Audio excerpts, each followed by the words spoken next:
Everything appears to be in working order. I hit the switch button faster than I anticipated, so I'm trying to appear smooth. I kind of I kind of hit my my screen switch a bit too early. I was like, what does this do?" And I hit it by accident. I wasn't supposed to hit it this soon. So sorry about that. Usually I go, "Yo, let's go ahead and get this started before you see my face." And I'm just like, let me hit this button real quick just to see what it does. And it just switches me over and I'm like, "Oh, everyone can see me right now." But welcome ladies and gentlemen. We are taking a break from doing anything gaming wise for like the next couple of days until Thursday because we have a lot of things to cover gaming wise. I was prepared to say you muted again. Oh, I knew I was muted. It's just that I was just looking because I realized, oh, I'm on camera far sooner than I thought I was going to be because I'm over here hitting buttons. But we're taking a short break from gaming because I will be starting Neo in the week of March rather than starting it in February, simply because there's just way too many things to cover for just this week alone. We finally start volume 30 of Hunter x Hunter on Thursday. The next update for Borderlands drops on Thursday. The next update for Space Marine 2 drops on Thursday. The next segment of story for Wuthering Waves also drops on Thursday. There's a lot of things dropping on Thursday, which means I have to space everything out across Thursday, Friday, and then Saturday. Possibly, because I could easily just record me doing the operation for Space Marine 2 and then just have that up and then do another gaming stream during later that day after I'm done with Hunter x Hunter, as I have done before, and then just leave whichever I choose left over to be for Friday. I really want to do the Borderlands one on Thursday because we finally get pearlescent weapons back for Borderlands. But it's a conversation for another time. I got my headphones in. Today we are reacting to videos you guys have sent my way. Now, of course, I made this announcement over on Discord, and I also believe I've made an announcement over here on YouTube as well for you guys to put forth videos you guys would like for me to react to. So we're going to react to some of the things that you guys have already shown, have already tagged me on first. And then whatever happens after we're done with these videos happens. So let's get started with the first one by Kitty, Funniest Expensive Fails, Money Gone in Seconds. And this is 29 minutes long. This is from the YouTube channel Brain Time.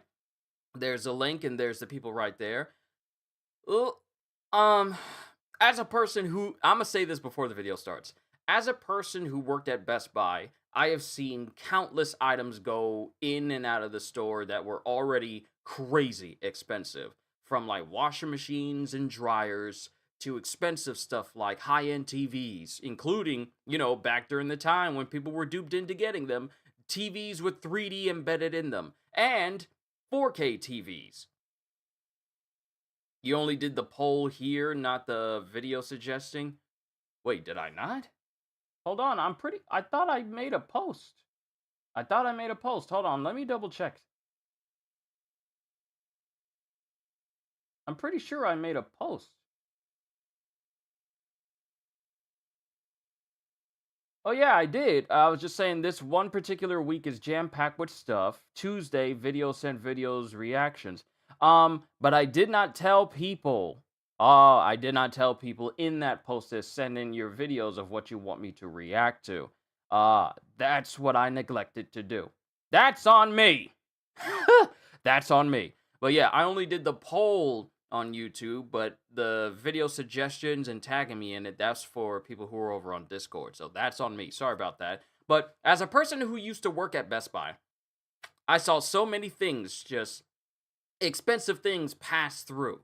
And I was there when people made very dumb decisions that basically ruined their purchases. from smash TVs to saying, oh, the TV won't fit with the box, so take it out the box and just put it inside my back seat. But the back seat also has that hump that goes through the middle, so my TV isn't going to be exactly set in the center and therefore secured. I've seen so many dumb decisions made by customers who really wanted their item right then and there, and even put their own lives at risk just to take it with them. Y'all heard the story of when I loaded a TV through the sunroof of a Jeep, and it was directly on the gear shift of the person's hand, and he had to drive with a TV, literally blocking a portion of his view with the Jeep, and he drove off with it, and he didn't want to wait to come back later with a bigger truck, so we just loaded it through the sunroof, had it on top of him, and he drove off with it. Don't know where the guy is now. It's been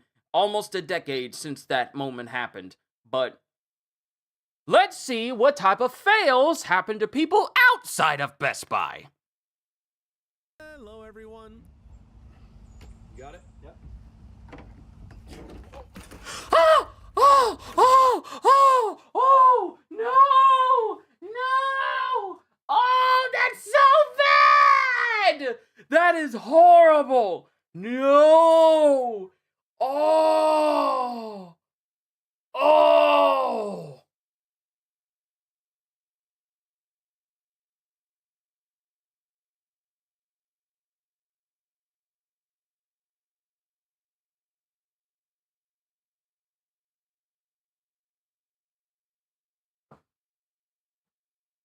Those are famous last words when you're dealing with something expensive. You got it? Yeah, I got it. What could possibly go wrong?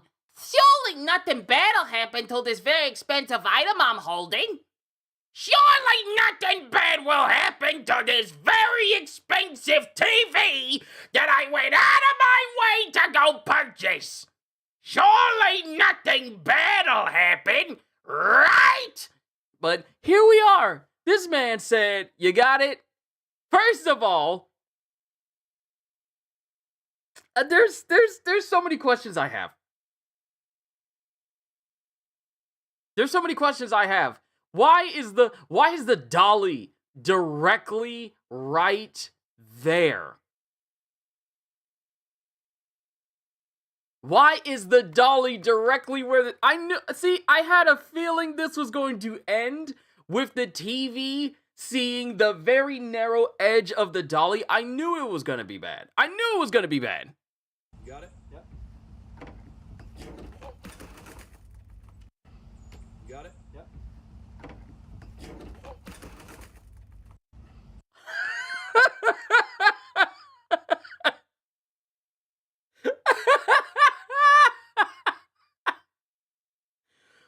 You got it?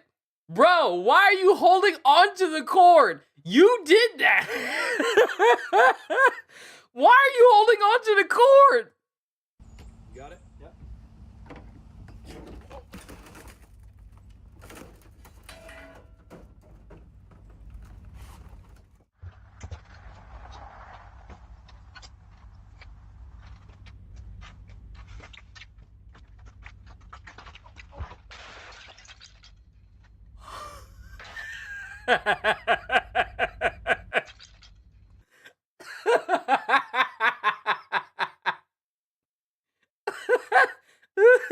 I'm sorry. When you're doing something like this that's heavy, you don't ever rush. And you don't ever take your eyes off of the item itself. You don't just be like, well, it's not moving right now, so let me just pay attention to something else. Because you don't know what's going to happen as soon as you turn.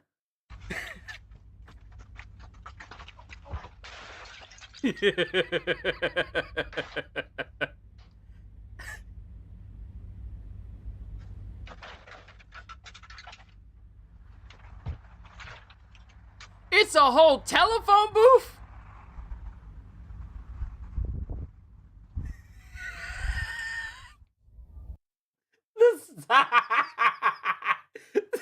It's the silence.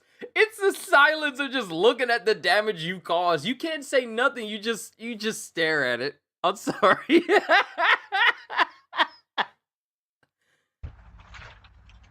It sounded like Legos falling. Speaking of which, I still need to build the 3. That was sent to me by you guys.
That's just unfortunate for the guy with the tire. I can't really laugh at that, but that's just unfortunate.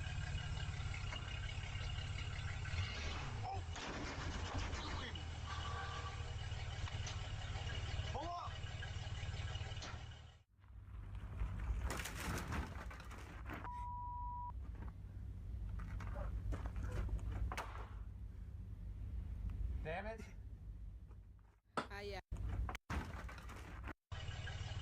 Okay, so here's my thing.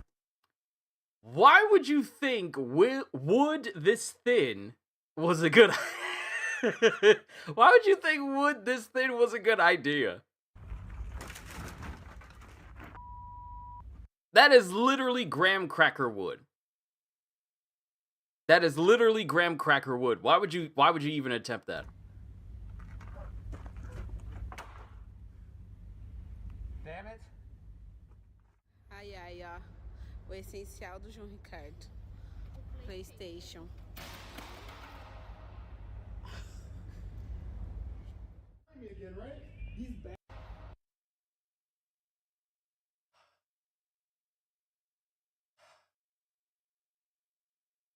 There's so many things I could say to this. Children should never be left in the care of... Is that a Pro? Hold on. Is that a PlayStation Pro? Essencial do João Ricardo. PlayStation. Yep, it's a Pro. Okay, I was about to say, the cover on one side split in half, but no, this is a PlayStation 5 Pro. Children should not be left in the care of very expensive devices, especially if they also if they have other stuff they need in the backpack. They should not be in charge of messing with it at all, because they're not going to have the wherewithal to think, oh, my highly expensive, more than likely only console I own is in this bag. I should be careful pulling anything out of this bag. This is like having something you want at the back of the fridge and not being careful and trying to pull it from the back of the fridge and not really paying attention to all the things that are going to move as you try to drag it from the back of the fridge to the front of the fridge. That level of carelessness is not something that should be left to a kid. If you want to bring a console, I'll be the one in charge of making sure that it gets to its destination safely. Because if I'm the parent and I bought it, I trust myself to take care of it. You just want to play it. You ain't gonna fork over $700 to $1,000 in order to get this thing, get a brand new one just in case it breaks.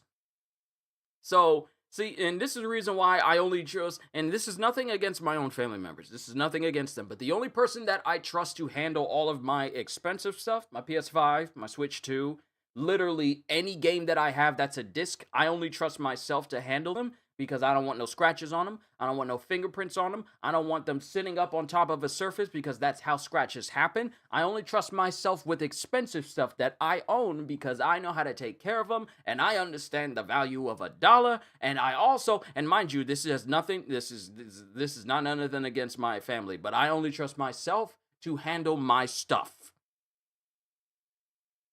Because I have the mindset of PlayStation controllers are expensive, consoles are expensive, replacing them is expensive. So I only trust myself to take care of my stuff. But this, you asked for by letting them carry it in the bag.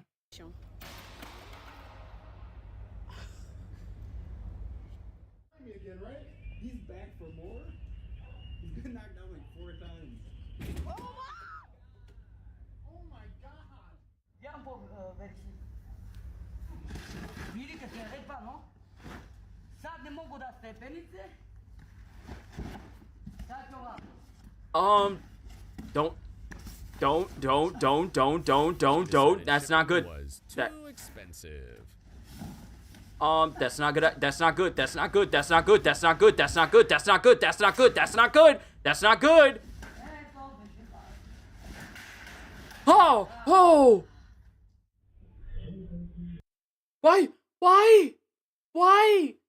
Why? Shipping was too expensive? Now you gotta replace the TV. Why? Oh my goodness. Okay, so here's the thing that could have helped you. You could have just sat the TV in there. I don't even know why you took the TV out. Because most TV, let me see what that TV looked like. Okay, it has the little plastic things in there that keeps the bottom support for where the TV sits on.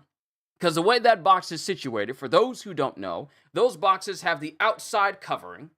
Those boxes have an outside covering, and then they have the regular top part. But the bottom part is really the most secure because it's a separate cardboard piece that has holes in it, as you see at the top of that box, that has plastic fasteners that fastens the outside box to the inner bottom support. That makes it so that no matter what happens, it stays attached to the box. It just stays attached to the box. Inside this inner lining is also 2 corner pieces of styrofoam that the TV sits upon. And then it also has like a film that goes over the TV that protects it from being inside the box on top of everything else that is in there. My question is, if you already have those fasteners and all those things that secure the box, why not just drag the TV upwards? Or better yet, why not have the person who's recording help you bring it up instead of just watching you take it up by yourself?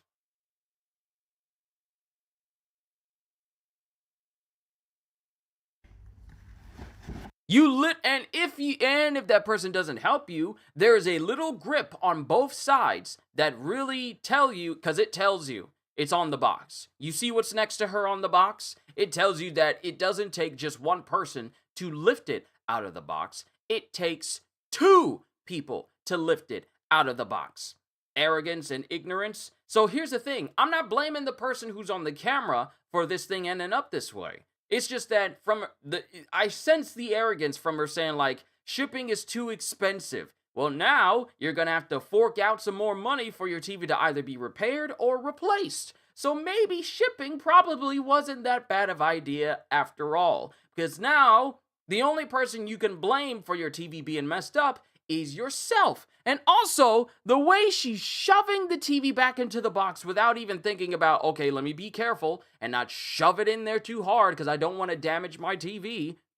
That's the reason why I'm so glad that when I got my Switch, that they didn't staple my receipt to any part of the box. Because those who know, during the launch of the Switch 2, one employee from GameStop stapled the receipt to the top face of this Nintendo Switch box, and for some odd reason Nintendo decided that there didn't need to be any sort of protection for the Switch underneath this cardboard lining, and that staple went not only through the box but also went straight through the Nintendo Switch screen. I am so incredibly grateful that all they did was just staple the receipt to the bag. But even then, I was incredibly careful. When I had all my stuff set up and transferring all my data over, I made sure there was nothing near it, nothing on it, or anything of that nature. But you can't tell me that you are looking at your TV and you just shove it. Now you see this? You just drop it in there.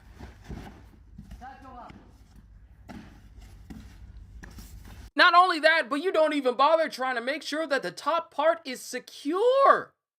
You don't do it in the threefold. Ravi, it's good to see you. You don't even do it in a threefold way where you fold it one, then over another, and then you take the part that's already folded over and then insert it over the top. So it's like a kaleidoscope, like a sloping layer of cardboard that basically refastens itself. It's not the best way, but it's a rudimentary way that still works to this day. You don't even do that, and then you think the best way to get your TV up the stairs is to literally just block roll it up?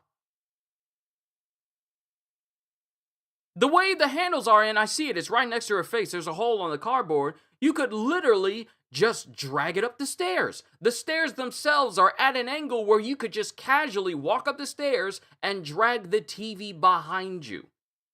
That would have been way safer.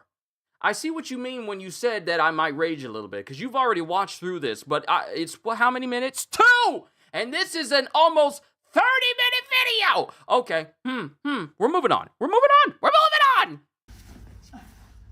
She decided shipping was too expensive. Never in my years of being a delivery driver that delivered TVs to people's homes have we ever flipped over a TV on top of itself. Never. We have never done this. We never did this. We carried it just straight up for the literal handholds that are printed on the box. It literally tells you what you need to do to get this TV upstairs safely. Safely! Shipping was too expensive.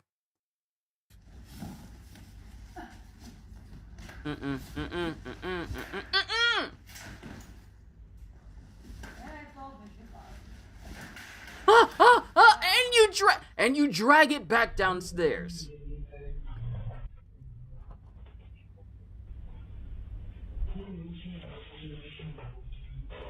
Don't do that. Don't do that. Don't do that to the laptop. Oh no. No. Why? Don't be cocky. Don't be cocky. You could do that with mouse mats. That reminds me, I need to think about getting myself a brand new one, because I will be upgrading my setup soon, and I need to be thinking about getting myself a good desk mat, because I've been using this Logitech one for years. But I got to think of a new one. But you can do that with mouse mats, because mouse mats can easily be replaced. Not only that, but they're not expensive. They're just floppy pieces of rubber/fabric that you can just spin. Oh, hit the wall. Well, it's just a little mat. But don't think just because it can work for one thing, it can work for another. Hey, pizza party, I'ma spin this mat on my finger. Like, no, you're not gonna do that. You can't do that with a laptop, because if you drop a mouse mat on the floor, it's just a mouse mat on the floor. But if you drop a laptop on the floor, it's not meant to sustain heavy impacts. No, don't do it. Don't do it. And it fell apart. The top half came off. It came off. And you on camera. You ain't gonna say it was an accident. At work, take a look at what happened to this car wash employee.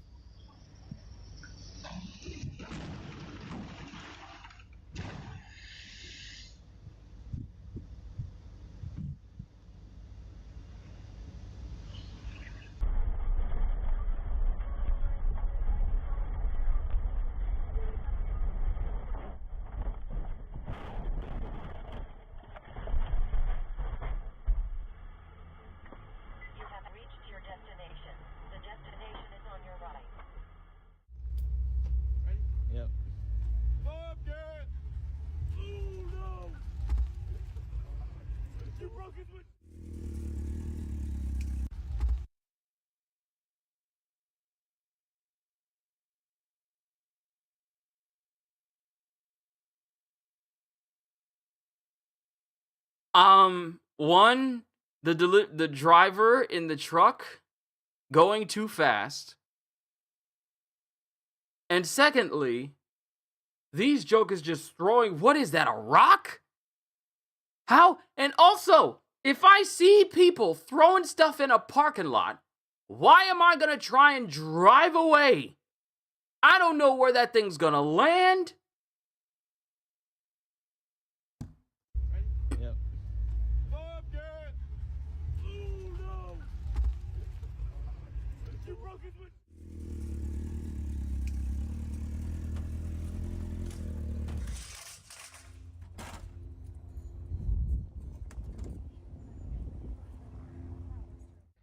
This is why you have another person helping.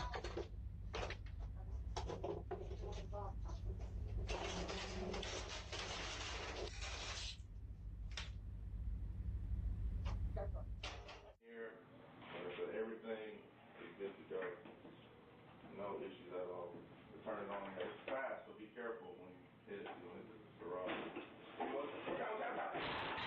Nothing seemed out of the ordinary. Just a simple deal to sell a golf cart. In the end, everyone lost. The buyer, the golf cart, and the seller's car. Definitely not a profitable business move.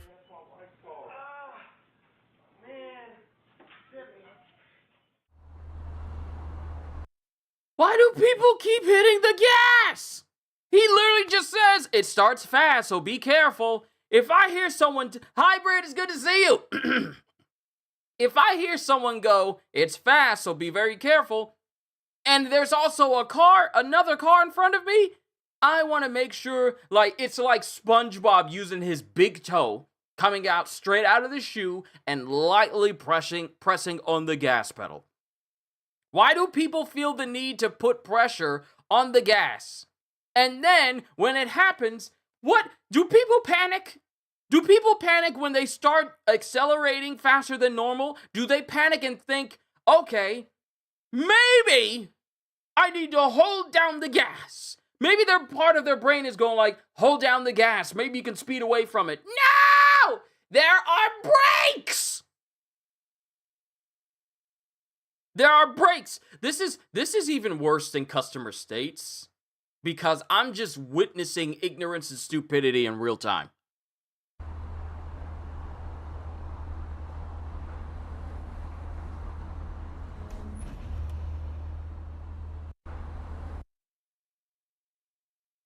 The person driving in the street, they're fine. The person turning into the street that can clearly see the person in the blue car, why are you still accelerating? You don't have the right of way if the blue car is not decelerating.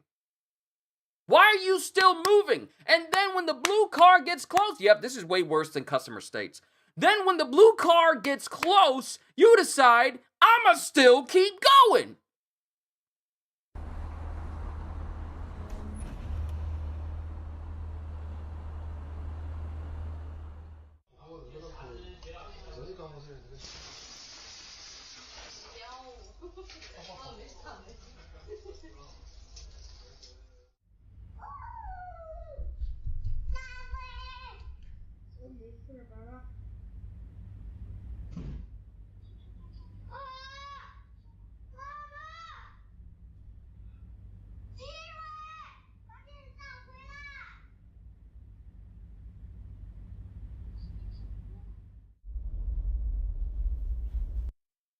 Won't be no kids running near my TV. Won't be no kids running near my gaming console. Won't be no kids anywhere near my stuff if I ain't in the house. I catch you running in my house with anything. I catch you running in my house with anything that isn't soft like a plushie. Anywhere near anything I got expensive. Like you said, yeah, somebody won't be sitting for a week. I wish you would run in my house and then go like, oh, I see something on TV. Let me hit it. What are you even using? Is that a dustpan? That's a broom. You're running around with a broom. Why are you running around with a broom? Where are your toys? Holster, good to see you.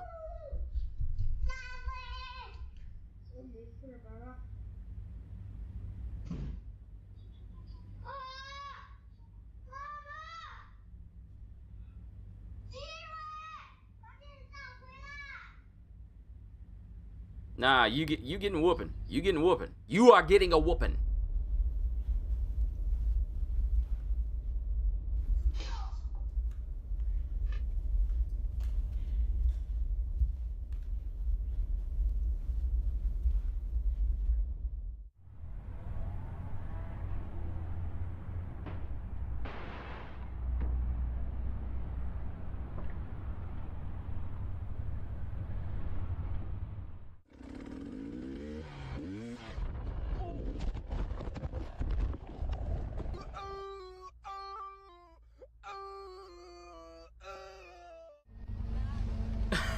What was that? What was that? A ride they'll never forget.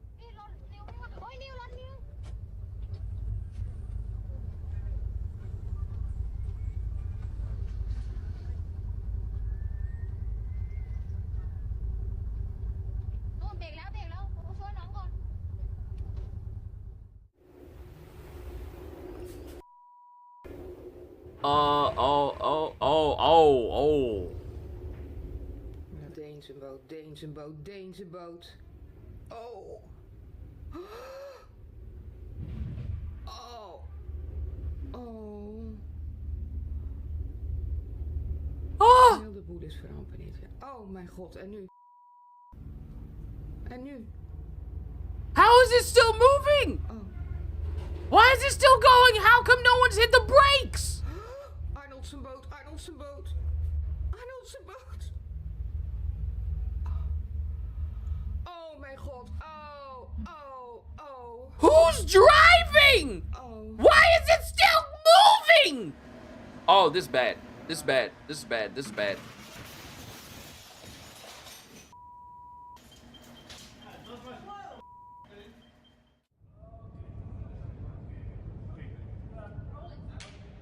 Камера идет, тишина, приготовились. And action, начали!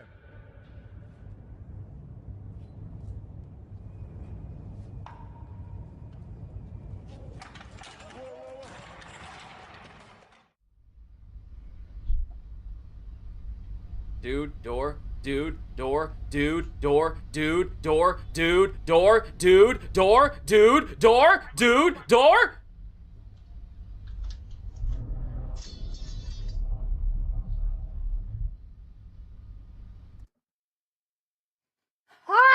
This is way worse than Customer States. This is actually way worse than Customer States.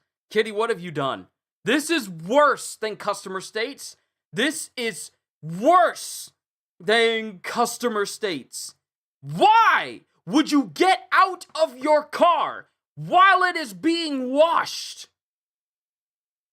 Why are you getting out of the car while it's in an automatic washing machine?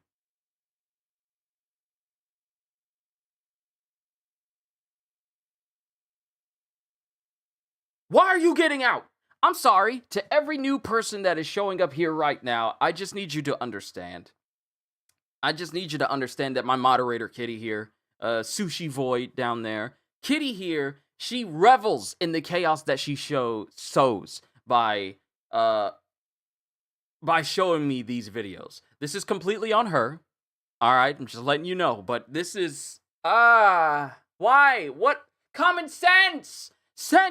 Sense enough to know they're funny. Oh, you like to see me crash out sometimes. This is why I love watching expensive fails. I don't even be watching it like that.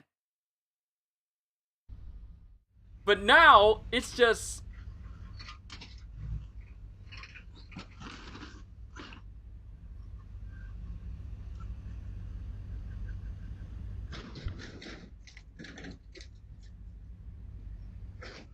The dude wasn't even... Was he not even in the truck?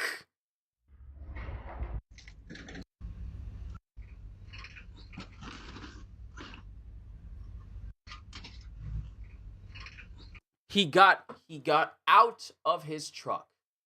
Didn't even put on the brakes. Didn't even put it in park. And then caused...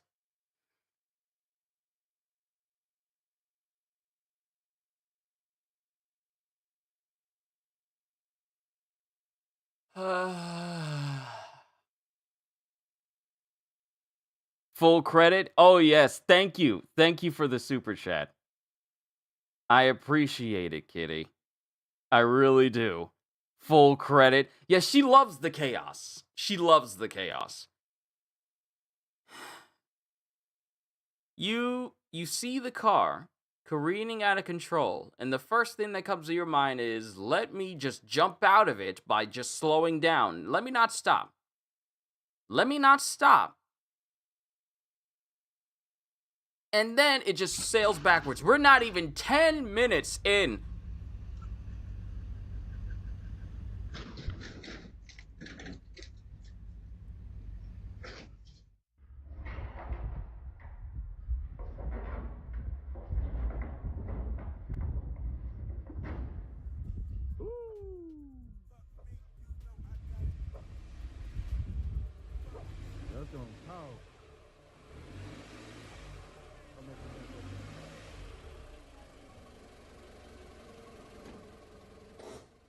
You done messed up the truck.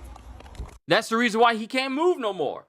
He done made the chassis literally squash in on itself to the point where it's actually blocking the tires from moving. You have ruined the suspension of the truck and made it so that you couldn't even drive it. Not gonna lie, sometimes expensive fails is a comfort watch for me when I accidentally break something way less expensive. I mean, it can be, but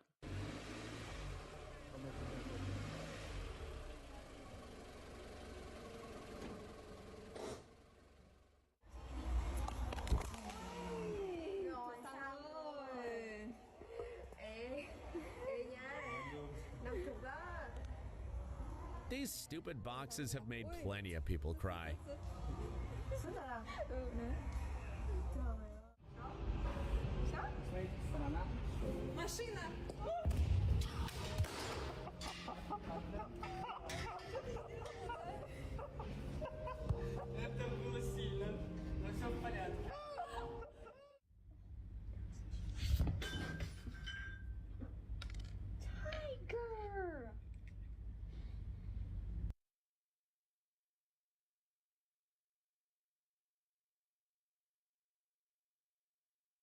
is one of the reasons why I ain't got no cats and why I'm never gonna get no cat. Just this. Oh, they're not all like that. I don't want to chance it. I don't want to chance it. I ain't getting no cats. I ain't never getting no cats. Oh, they're nice and floofy, and they like to curl up next to you and go to sleep. I've seen so many pictures. I've heard so many stories. It seems nice to those of you who own cats, but I ain't never getting no cat. All up on my desk, walking on stuff. No comprehension of what's expensive and what isn't. Oh, I'm curious. Let me just knock over this very expensive piece of glass.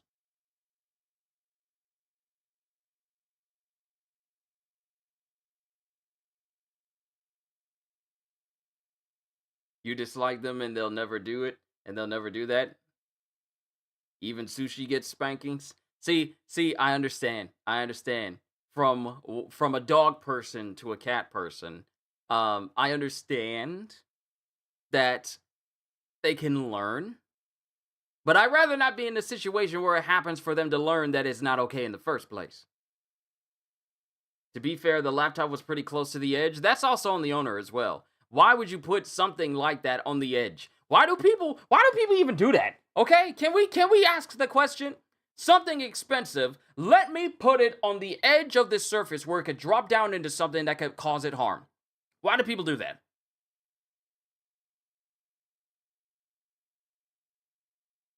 Oh, you discipline them and they'll never do that. You dislike them and they'll never do that. So in my head, instinctively, when I saw that sentence, I was like, so if I show them that I don't care for them at all, they'll never do the things that get on my nerves? Sounds a bit weird. I don't think that sounds right. But no, you meant discipline. You discipline them and they'll never do that. Thank you for the clarification. But I'll never understand when people will put stuff that is on the edge that's expensive. Because I don't have anything expensive up there. Maybe my Gojo figures. Maybe that's it. But all my other stuff is secure. I don't have, like my Mandalorian, I don't have my Death Watch helmet sitting over the edge where it can fall over and hit somebody. I don't have my Black Panther helmet sitting over where it can hit somebody. I don't have anything that is... I really don't have anything that's expensive on an edge. The only thing that's really on an edge, just close to the edge, is the sound bar that's in my room. That's it. But that never moves. But I'll never understand why people put stuff in and just have it teetering on the edge and never move it. Feel like disliking them would make them do it more. I feel so as well. That's the reason why I'm glad for the clarification. But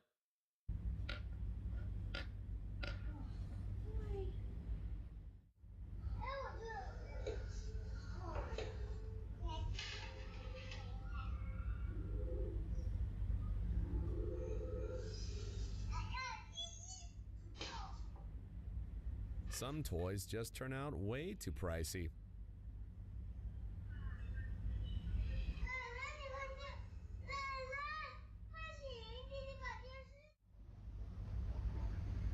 you are not allowed to have toys near the TV. You are not allowed to have toys near the TV. You are not allowed to be in the living room unsupervised. Children should not be left unsupervised.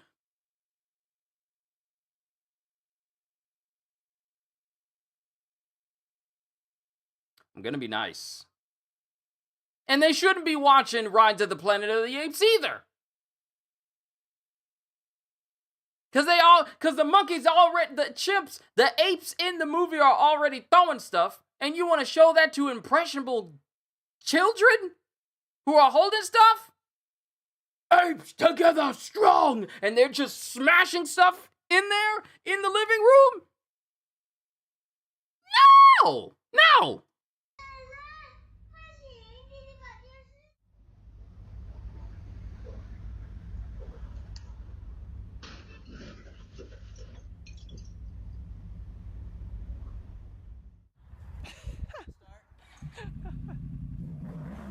Promising.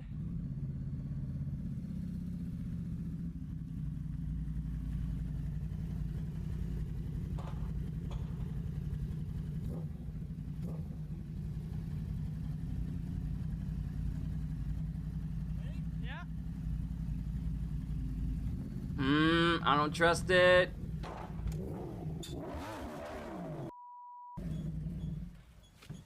No, you didn't even have confidence. You didn't even have confidence that you're gonna get in there. You should have gone full tilt.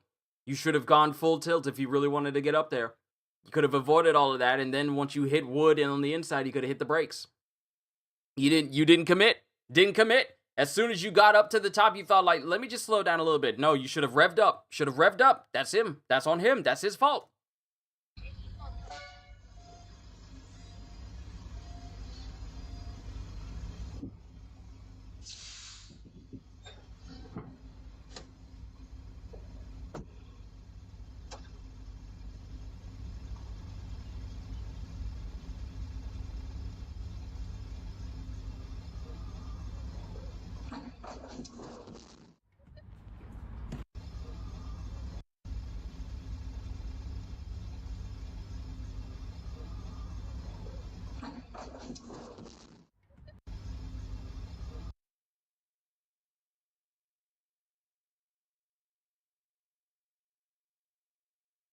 I feel like this could have been done way better and way more securely. I feel this could have been avoided. So this could have been this whole matter could have been avoided.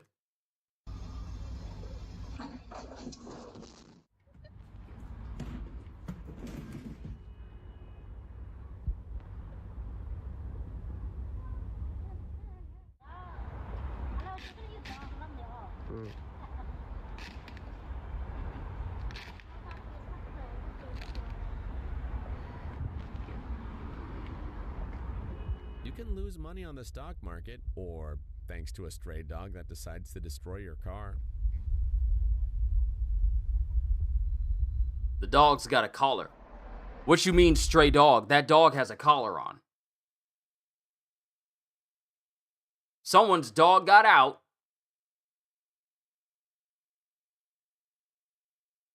Someone's dog got out and is tearing up someone's car. That dog has a collar. And it has a tag on it.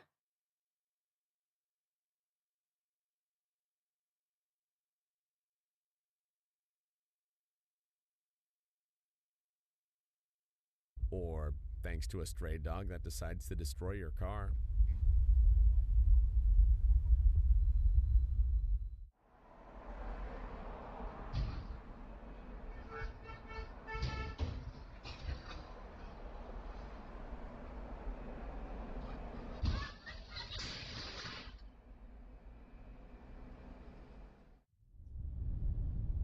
Nope, nope, nope, nope, nope, nope, nope. You should not be lifting that much weight without a spotter.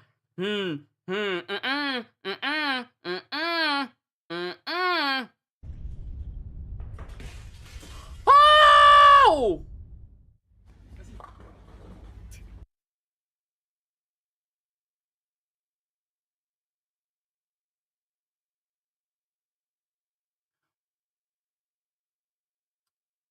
See, this is the reason why certain recreational activities are for everyone.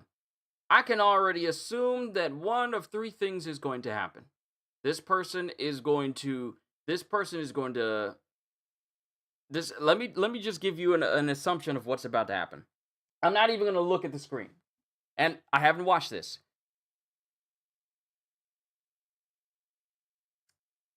This person's going to bowl, either not going to let go of the bowling ball, let go of it too late,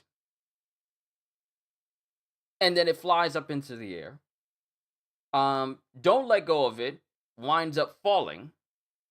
Or it goes flying and it hits something expensive, either the top of the roof or the screen that shows you the score for the lane that you're in. One of those things. Let go too late and it goes flying. Let go too early, goes flying, and you fall over. Or you let go and it goes flying into something expensive. Also, back to the weights thing, that is crazy. That is crazy dangerous. Trying to lift that and you don't have a spotter. Not only does it fall over, but it also breaks the mirror behind you.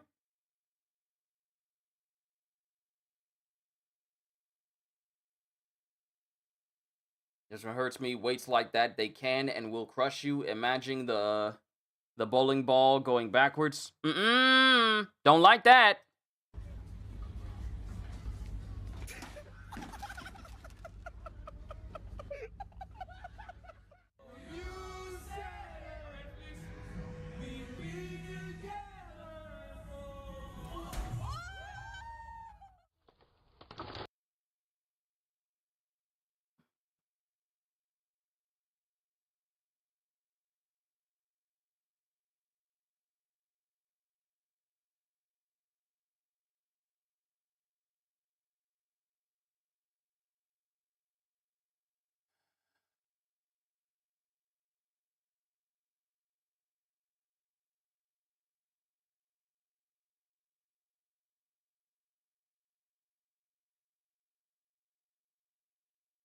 See, I wonder what goes through a person's mind when and you're doing all of this and you think it's a good idea to do a backflip off of a counter next to a television and you clearly have no experience doing backflips. Clearly no experience doing backflips whatsoever. No history in it. You're not proficient in it. You don't even have a degree in backflips. You didn't even graduate backflip high school with a GED. The most basic of diplomas when you come out of high school and move into college. You don't even have the certificate to let you know that you successfully completed all these courses in backflipping. You can now move on to backflip college. You don't even have any of that, and you think it's a good idea to just backflip off of the counter in a random bar and think nothing bad'll happen.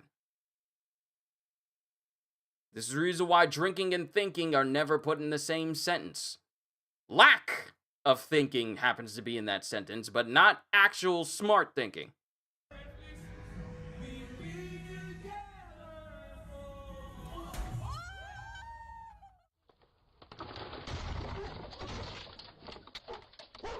I just fell through the door. Huh? My arm Did I break the door? I don't know. No one opened it, Mum.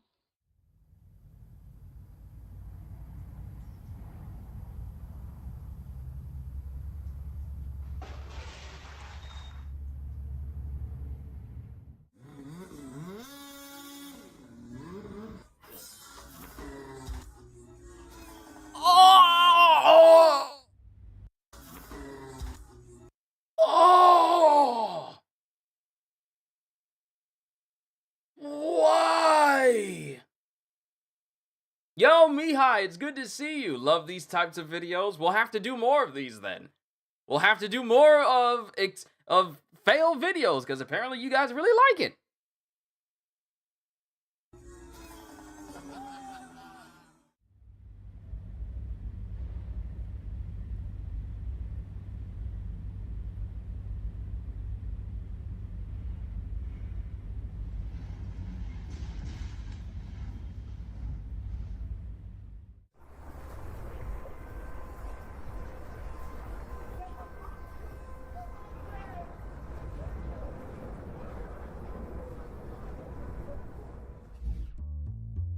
$4.5 million. Not bad for a submarine.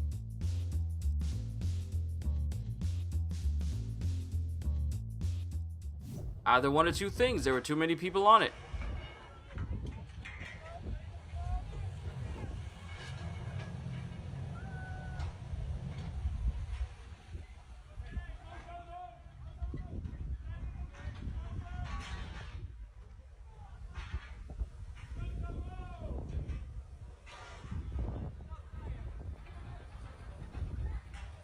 Yo, Cyrax, good to see you. Also, Cyrax, let me publicly say thank you for being a member.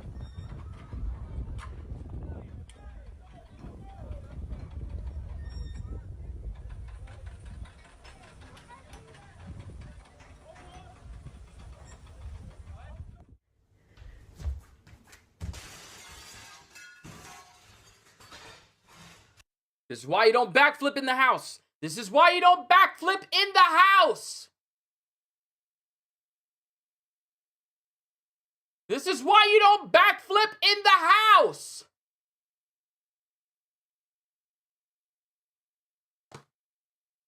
This is why...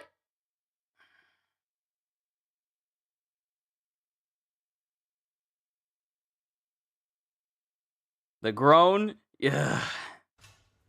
Good soy. Careful with the yours. Shut up.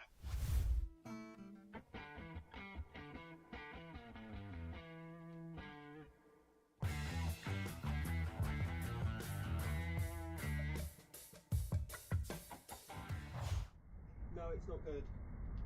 No, I'm not. Yet another reason to hate renovations. Am I joking? No.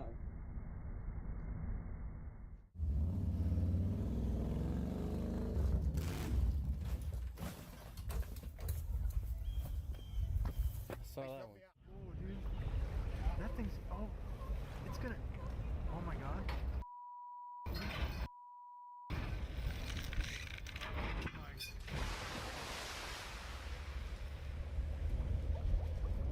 Oh my god. You gotta be kidding me. Oh wow.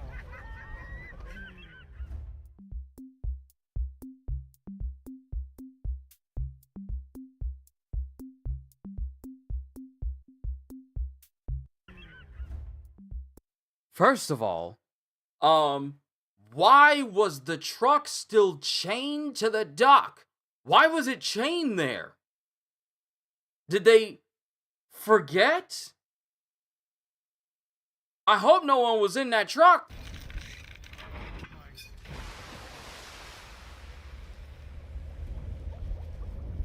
Oh my god. You gotta be kidding me. Oh wow. Also, golf cart on the dock. Why are you driving it on the dock? Do you not know what brakes are? no, no, no.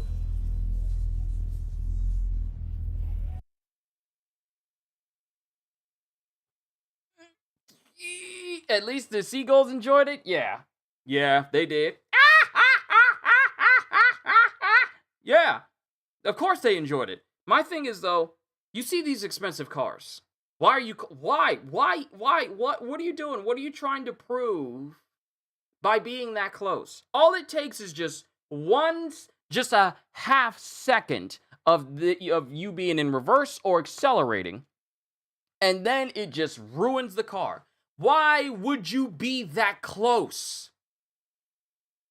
Why would you be that close? You can't even see the sheer front of the grille of the car. Why would you be that close?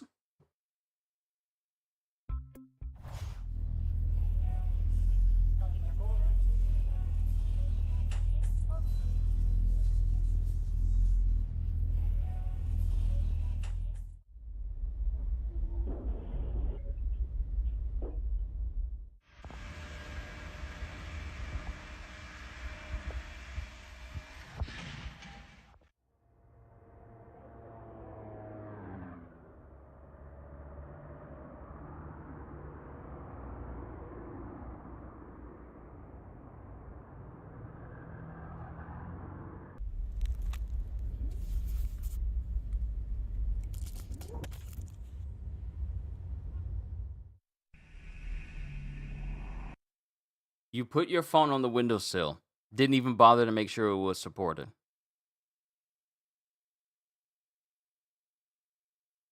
See, this is the reason why I went on me and my family, some of you know, me and my family went out on a cruise back in 2018. We went on a cruise in 2018, and I outwardly refused to take pictures out on the railing and hold my phone out to take pictures. Why?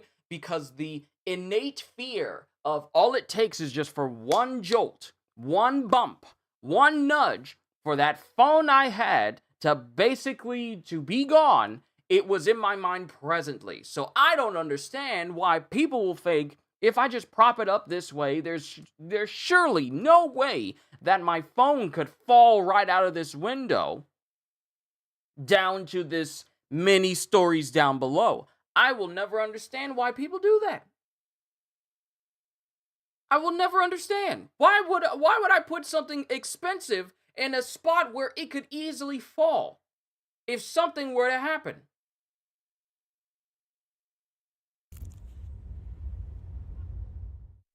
I don't under.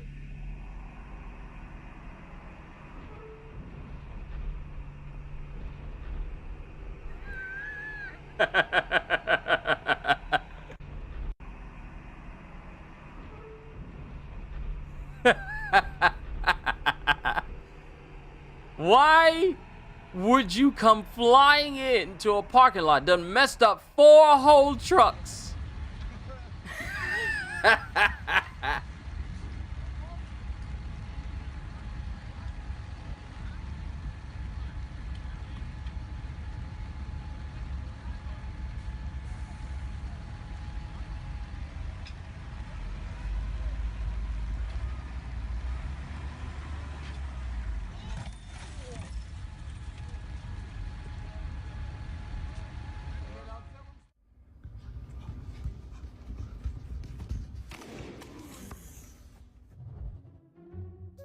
Why would you run directly in front of the person?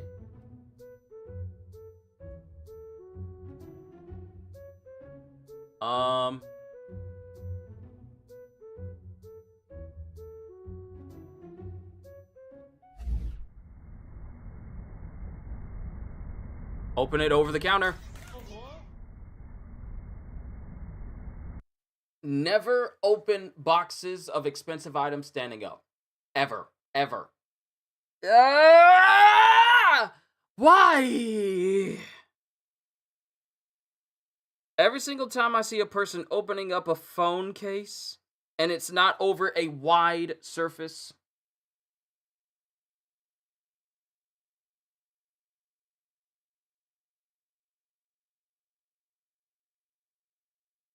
I don't know why it's I don't know why, Mihai, I don't know why I was trying to hide what you said. You said satisfying and painful at the same time. I don't know why YouTube tried to hide that for whatever reason. Sorry about that. But, okay, let me give you an example. All right? The table's coming out. The table's coming out.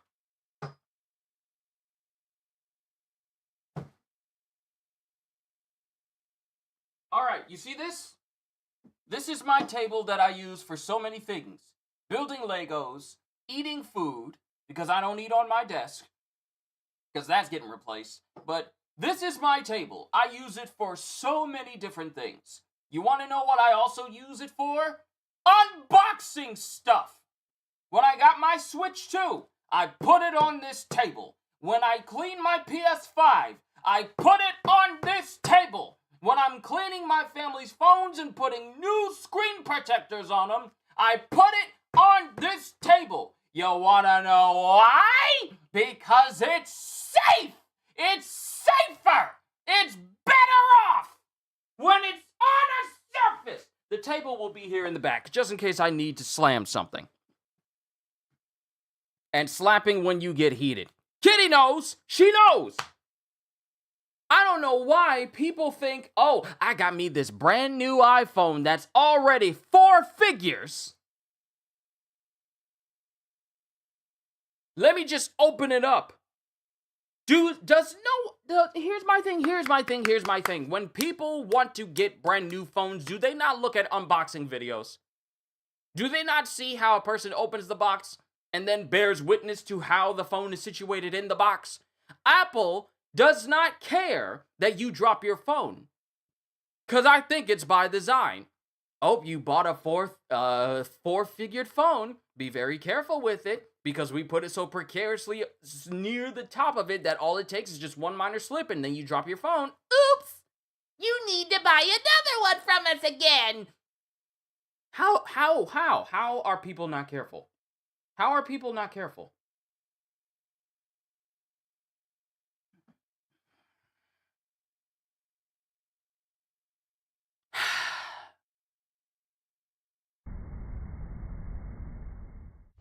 Then your phone messed up.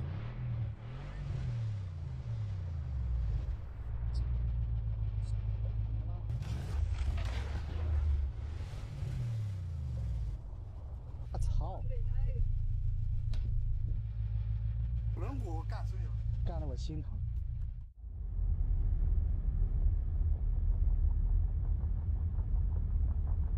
A guaranteed way to turn a small repair into a massive bill.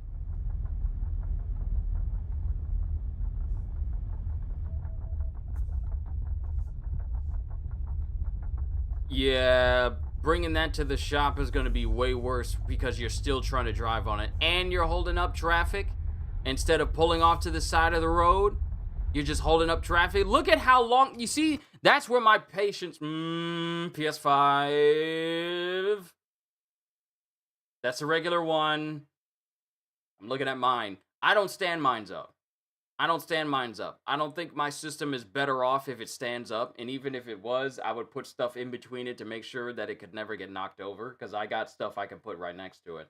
But I never stand my PS5 up. But I'm already, I won't say I'm triggered. But I am already bothered by what could happen to this. Because as an owner of a PS5, I don't want nothing to happen to it. Yeah, look at this.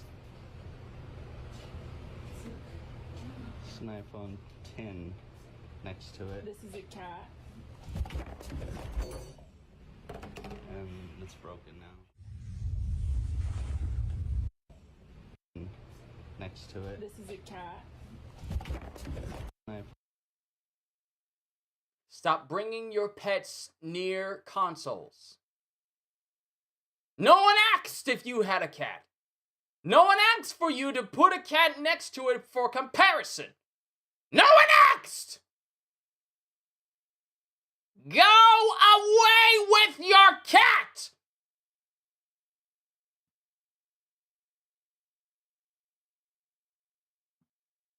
You'll be triggered? Kitty, I guess you were right. You were right. You were right.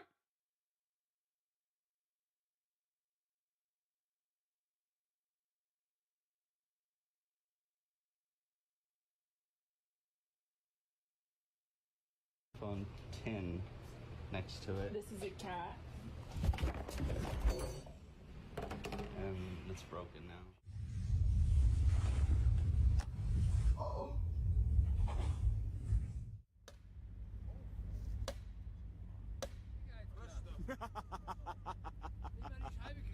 Everything has a price, even being distracted.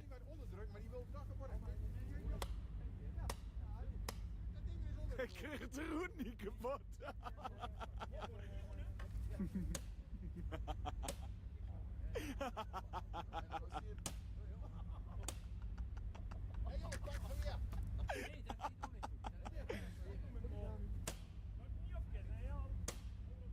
Ik kreeg niets kapot. Ja.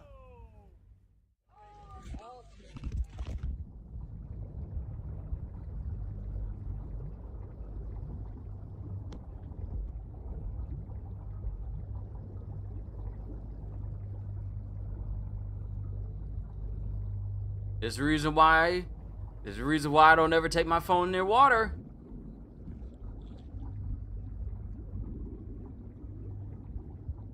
What type of phone is it for it to last this long? For parking and $70,000 for the surprise.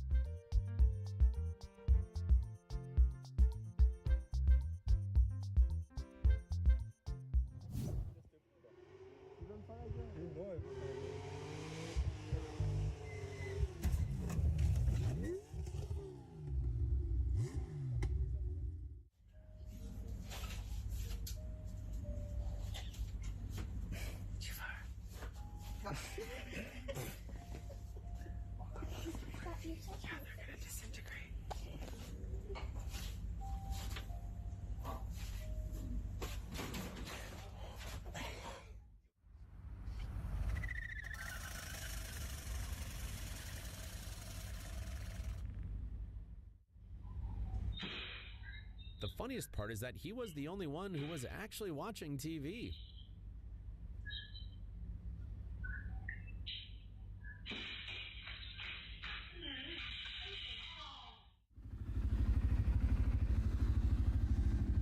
Kleine jongens. Kleine jongen kan weer niks.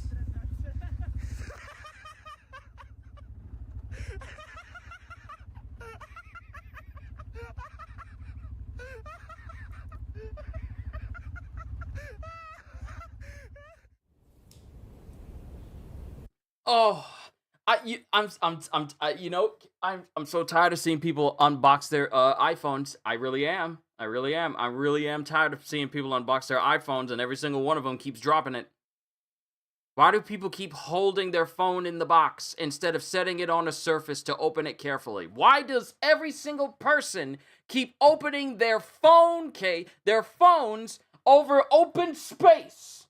Never under a cushion, never under something soft. It's always over just like either some surface where it can fall and hit it and then tumble away and then crack even further, or someplace hard.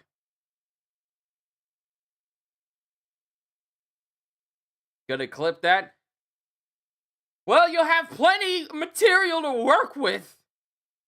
I'm so tired of people opening their phones over stuff.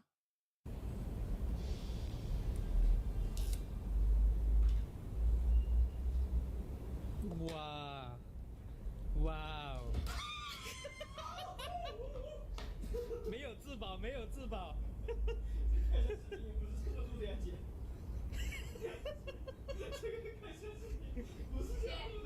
一秒都不用剪。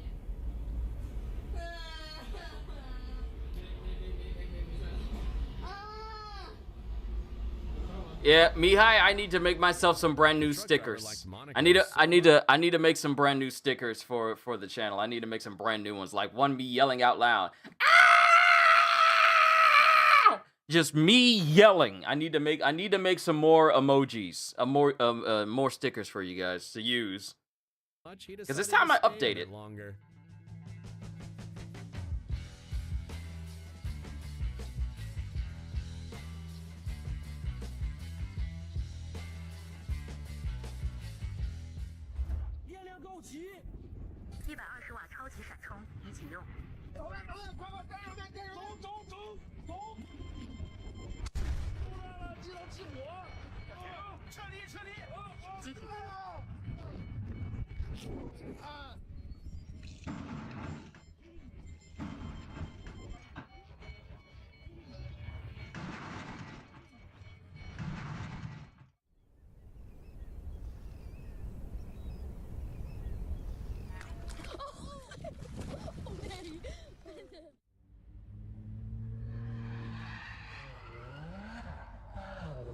Boia.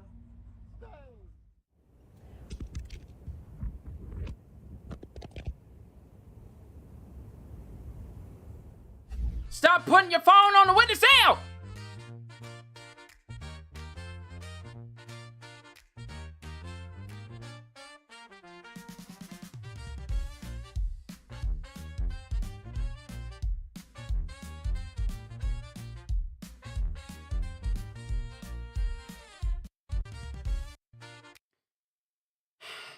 This is...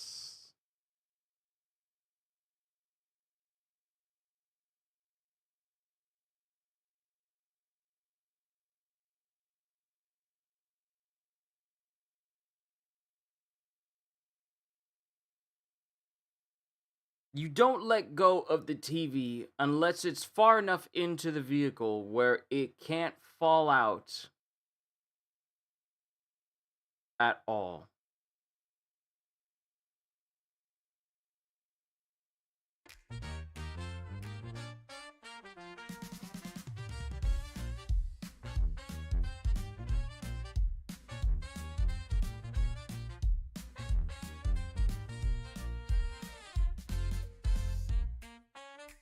It's broke. It's broke. It's broke.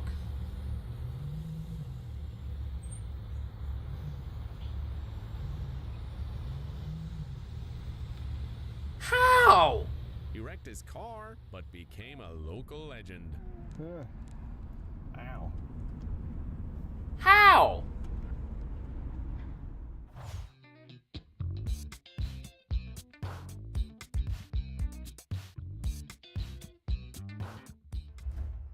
Je hebt je telefoon toch? En je wilt hem laten vallen, dan houdt hij tegen.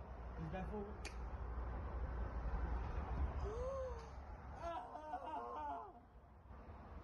Kanker, mijn telefoon.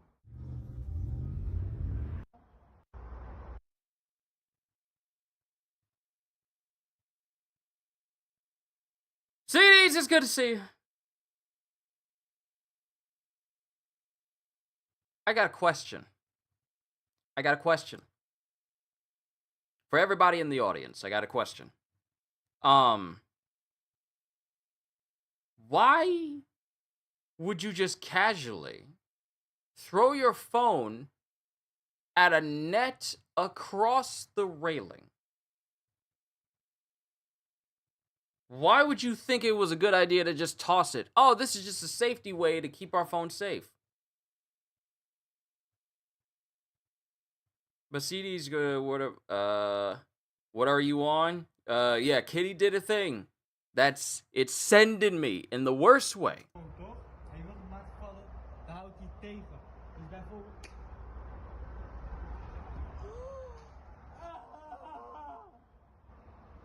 Kanker, mijn telefoon.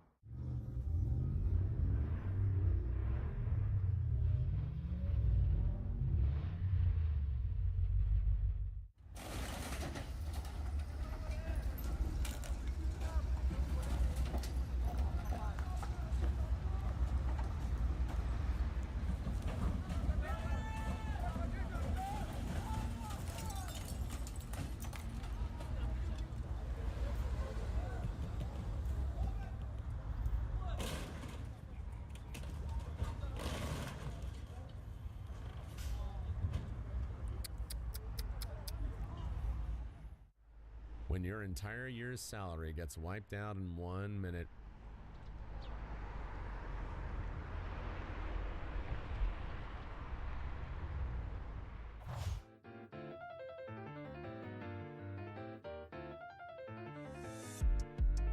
Here it is, the ultimate savings killer in this house. The ultimate...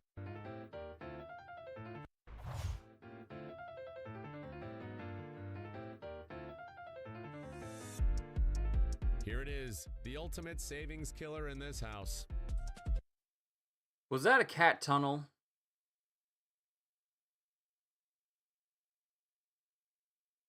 Was that... Did I see a cat jump up in there?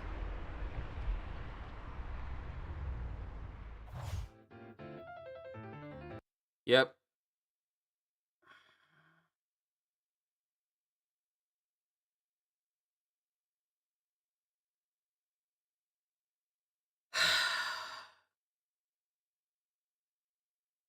Don't build animal recreational enclosures around expensive stuff.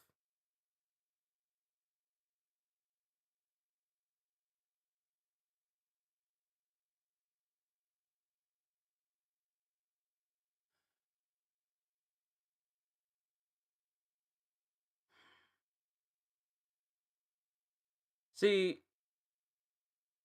I'm sorry. I'm sorry. It's just Gajiel, brother, my brother. I've seen some crazy stuff during this whole fails video, but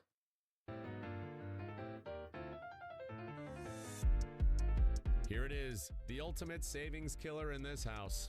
and this was last year. This was last year. Niet vangen. Oké, maar je moet er wel bij houden, ja? Dit wilt u even zien, dit wilt u zien. Ja, maar dit is leuk, dit is leuk.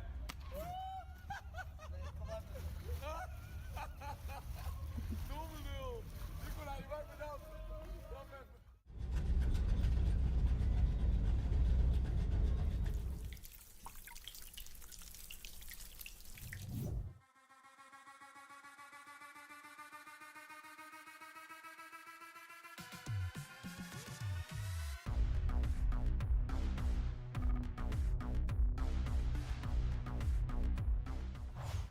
Ja, ik wel. Jij ook? Nee. Ik ga 1 keer rond de wereld doen, oké? Ja.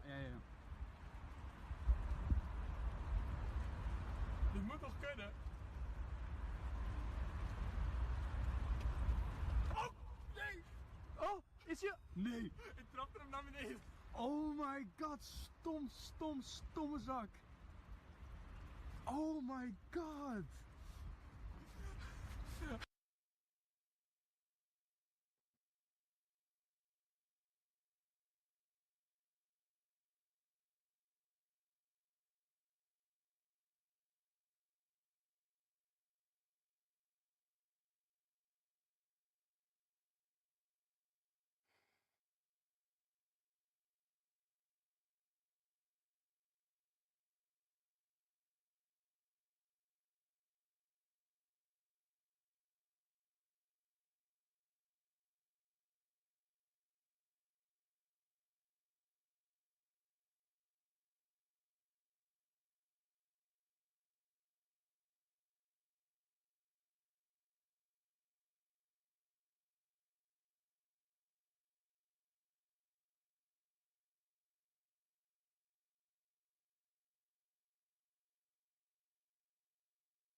I got nothing.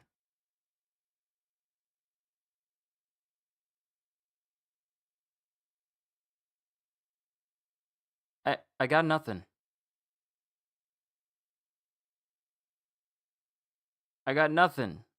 I got nothing. Did you practice this? Did you try seeing if you could do it on the ground? Over something soft before you tried doing it over the water? Did you even rehearse?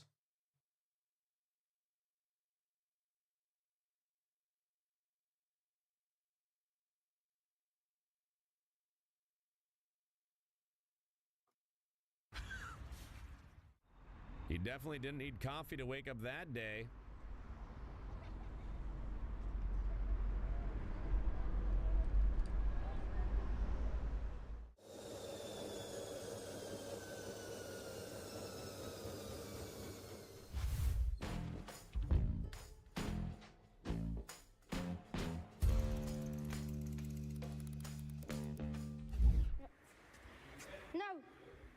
Was een beetje aan het werken aan een scootertje?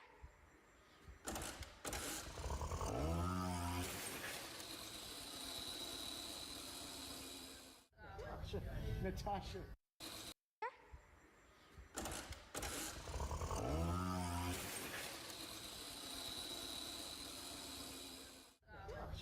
Natasha. Oh my god.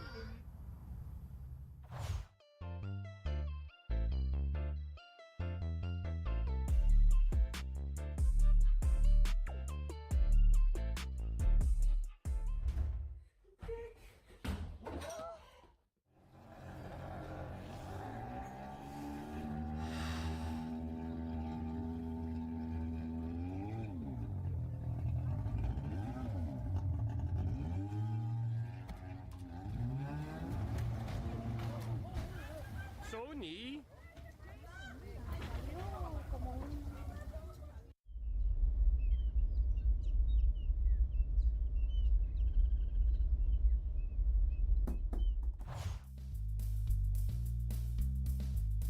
Cyrax, thank you for stopping by.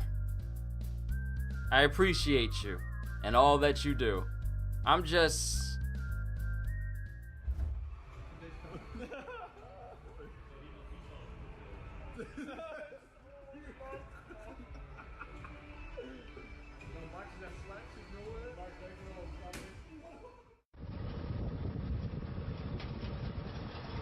Everything's... You have a wonderful day at work, Cyrax.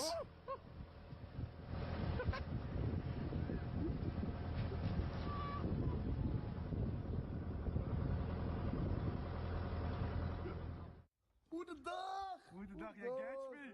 Donderdag en vrijdag.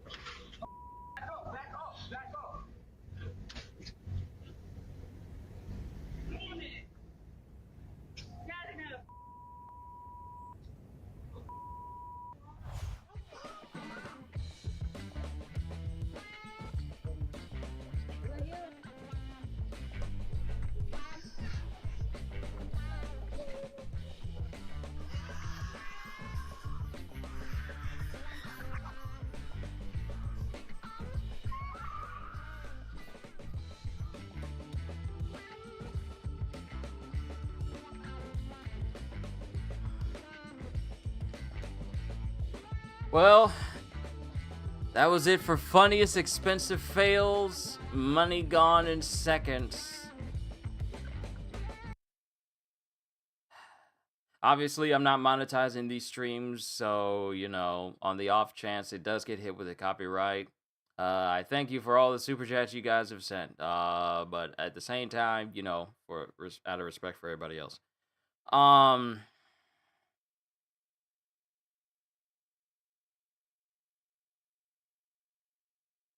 You ever witnessed something?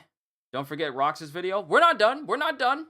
We're not done. We still got the tsunami hits Omoe Peninsula. We still have that. That's what Rock sent in. And then we have 5 powerful earthquakes caught on camera. We still have those to check out as well. And should we happen to see anything else while we go, then yeah, sure. Also, you guys, have y'all heard? And mind you, this may be a bit of a rumor, but there are immediate and growing concerns that the new CEO of Microsoft may be slowly sunsetting Xbox. And mind you, this is a report that just came out literally earlier this morning. So who knows how much validity is attached to it. But this person her name is Asha something. She is an advocate and a person that is really knee deep into AI related stuff for Microsoft, because you know how well that's going for them. The co-founder of the Xbox is saying that I feel like they're going to be sunsetting the Xbox like literally over time. It's not going to be immediate, but I feel like it's going to be slowly pushed into the night with the way things are going. And that's a concern because I know many of you are Xbox players. And I just feel that this is I really hope that, and I want this to be nothing more than a rumor, nothing more than just a theory, and that there's no weight to it whatsoever. Because I don't want anything to happen to Xbox players. I mean, as a person who has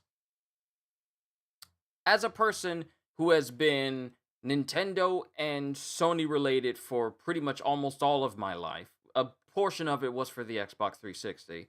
I don't want anything to happen to Xbox for its players, even though they've been making dumb decision after dumb decision after dumb decision. So I really hope that there is literally no validity to any of these claims, and that Xbox still manages to live a very long time, even though they've been making some very, very poor decisions towards players that really hasn't benefited Xbox players as it stands right now. So that's just a side tangent, but I really hope that there's no weight to it whatsoever. Now let's check out Tsunami Hits Omoe Peninsula. This is only a minute long, so this isn't, honestly and cruelly speaking, Xbox died a long time ago. I mean, given what it used to stand for and what it's trying to promote now, I can see it.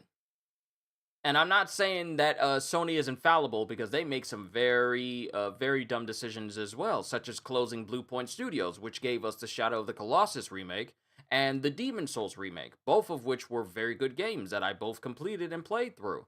So that's a very dumb decision on Sony's part. But Microsoft has been basically fumbling the ball for years on end right about now. So I'm not going to make it seem like, oh, Microsoft is just as bad. No, they're worse. They are worse. Before we start, something on your mind? And I bet they will go with cloud gaming, because we all know how good cloud gaming has been. Who remembers Stadia? Pepperidge Farm remembers. Remember how that was supposed to be the big advocate for cloud gaming and it never took off? It didn't take off at all because cloud gaming and cloud gaming servers were just flat out unreliable, and no one wanted to make a game for Stadia because it was just so limiting. But by all means, continue to try and encourage that cloud gaming and server-based gaming is the way to go. By all means, continue. We'll see how long you last. And with Stadia's case, it didn't last very long. Hi, Dragon. Good to see you. How's everyone doing? I'm doing good. We're just reacting to some viewer-sent videos that you guys have sent to me through either Discord and I should have done this through YouTube as well. Instead of just, word of mouth, I should have just referenced this even more. But I'm just, like, for Xbox, actually. Also, speaking of gaming, we got a release date for Marvel's Wolverine. September 15th this year. Mark your calendars, because your boy will be playing Wolverine when it comes out later this year. I'm just checking to see if there's anything new gaming-wise that I may have missed. I don't think there is, though. There's a new dev stream happening for Warframe on Friday. A new Treehouse Live Directive for Nintendo.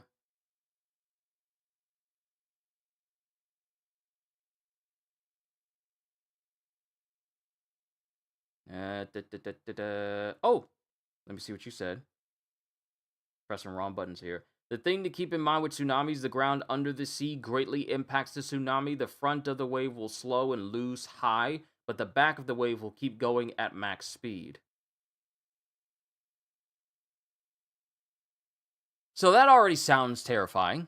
Let's see what happens at the Omoe Peninsula in Miyako City. 23 minutes after the earthquake struck. So Kyushu, what's your opinion on Monster Hunter Stories 3? I'm not interested. I much prefer the classic Monster Hunter games. I like that.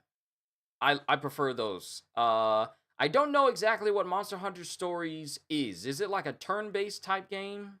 Because if it is, and it depends on the game, but not every single turn-based game will get my attention. But from the get-go, I really haven't had any interest in Monster Hunter Stories at all. None of them whatsoever. If it's good, hey, more power to the people that enjoy them, but Monster Hunter Stories is just not for me. I prefer the classic stuff that we get with Classic Monster Hunter, like stuff for Wilds and the expansion we'll get in the future. I prefer those. But for stories, it just doesn't grab me at all. Pokemon, but Monster Hunter, I don't care. I'm gonna be real with you. I don't care. The new one looks interesting. By all means, hey, if people are interested in it, go ahead and play it. But for me personally, I just don't care. I got enough games to keep me occupied. I got Neo 3 to mess with. I probably won't be buying any new games for a minute because I got plenty to keep me occupied. I got Xenoblade Chronicles. I got Neo 3. I got all the extra content that's coming towards Borderlands, Space Marine, Wuthering Waves. I got all this stuff to keep me occupied. Stuff coming to Warframe, stuff coming to Grand Blue Fantasy Relink. Unless something major gets announced that I have been looking forward to for years, I probably won't be getting another game for a hot minute. Matter of fact, let's see what's supposed to be coming out in March, but I highly doubt there's going to be anything. Let me see. Real quick, before we continue with this video.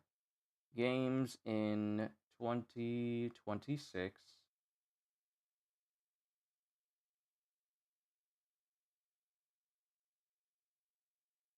Okay, that's January, February.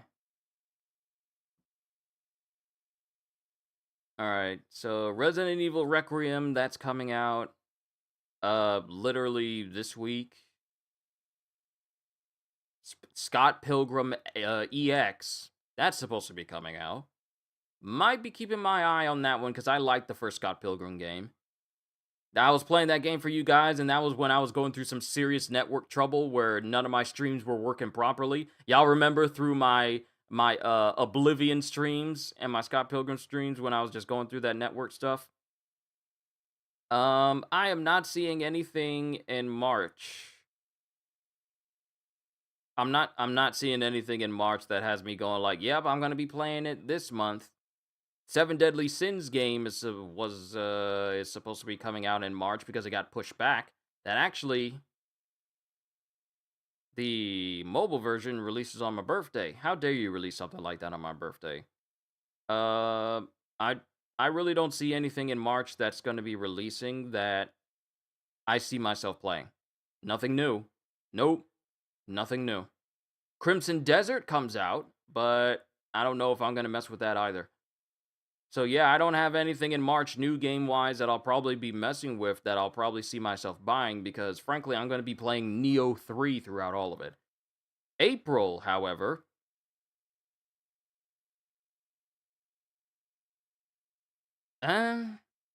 April has Pragmata and Soros.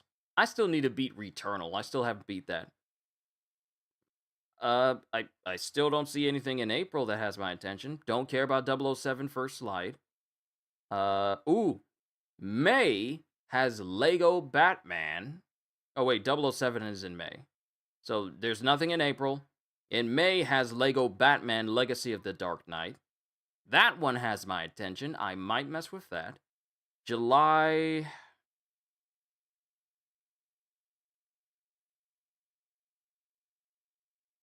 July, nothing. August, nothing. September, there's Phantom Blade 0 and Marvel's Wolverine that's coming out. November 19th is Grand Theft Auto 6. But as far as that, there's really nothing else on my radar that has my attention. And mind you, this is before we get Summer Game Fest that drops in June. And this is before we get through...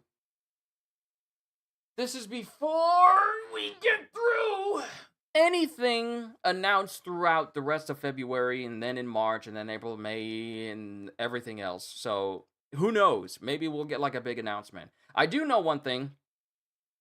So, you gonna buy the God of War remakes? In the future, when they come out, yes, but it's in development, and I don't see that coming out. I don't see that coming out anytime soon. November for Grand Theft Auto, yeah, that's the November 19th is the date they have for now. Because who knows? unless there's another delay. But yeah, hope they include the dinosaur statue as a playable character in the Lego Batman figure, Lego Batman game. Maybe, because they're gonna be touching on the legacy of Batman himself. So that's gonna be every version of Batman, from Batman Beyond to Batman the Animated Series. I wonder if they'll have the Batman from the kids WB.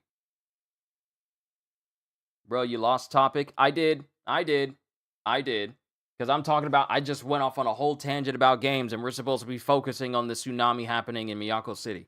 So, yeah, that's what happens.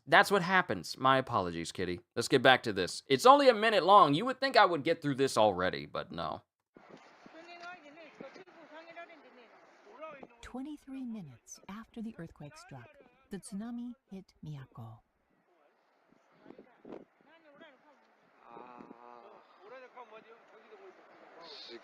I see the wave in the back. I see the wave increasing in the back. I can already see it. Like this big lump of water that's already progressing.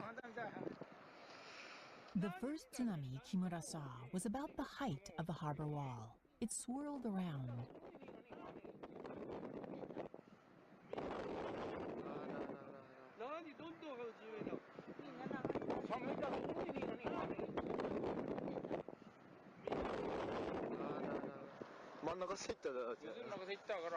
It's swirling around, so it's safe. No, I think we should be concerned if it's swirling around, period. He'd seen everything that was going to happen.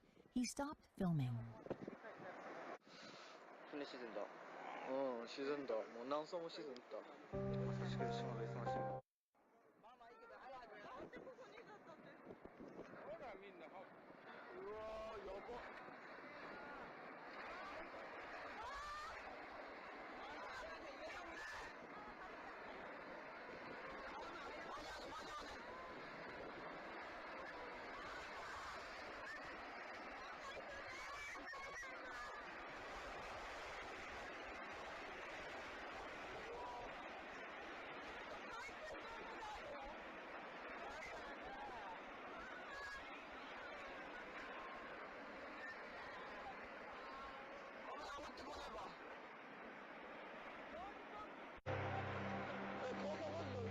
Oh my god.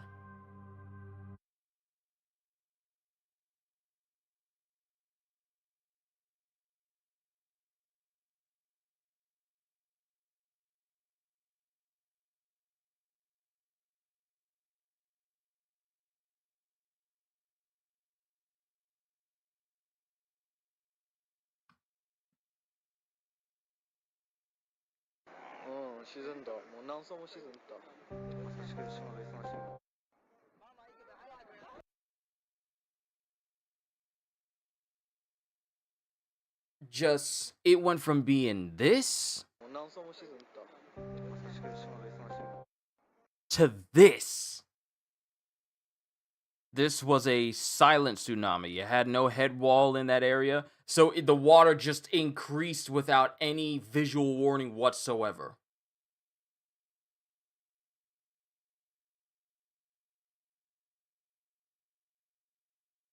Wow.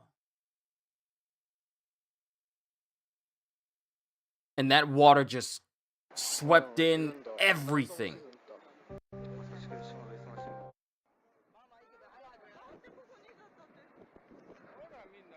Like, everything down there is just literally overtaken and gone.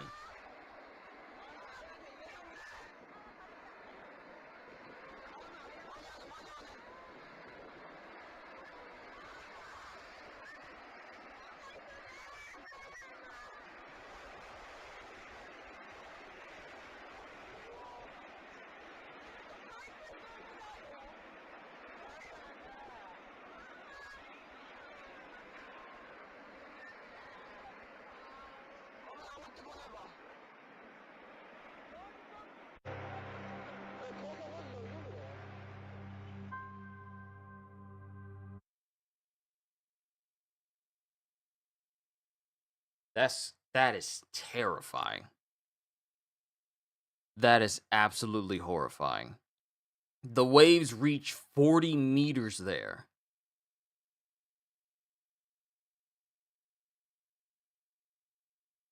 Oh. Were there people running down there? Satisfied. There's people down there!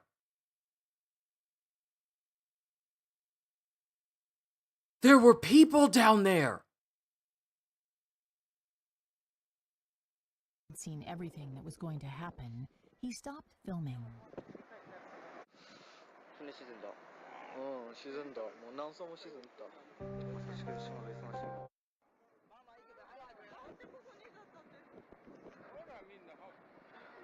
You see people running. You see people running down below. At the bottom towards the right, in between these two buildings. You can't see my cursor. Look at the bottom right. At the bottom right, you see people running in the street on the road in between the houses.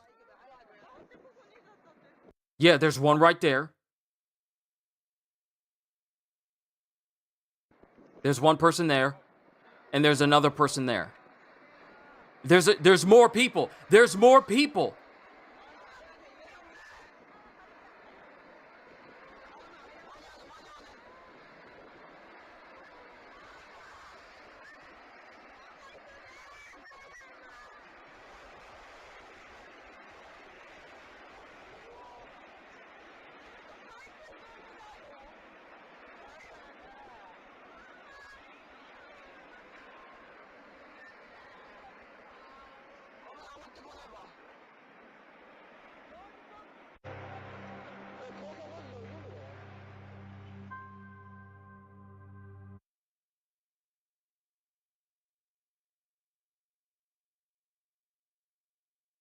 In this particular one, 14,000 people perished. 14,000? The wave was literally silent until it hit the seawall, giving a false sense of security. That's the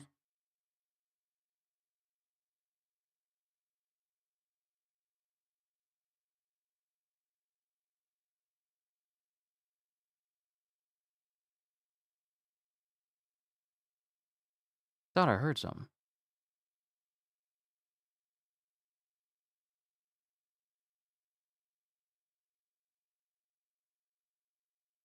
Oh, in total. That's still a massive number.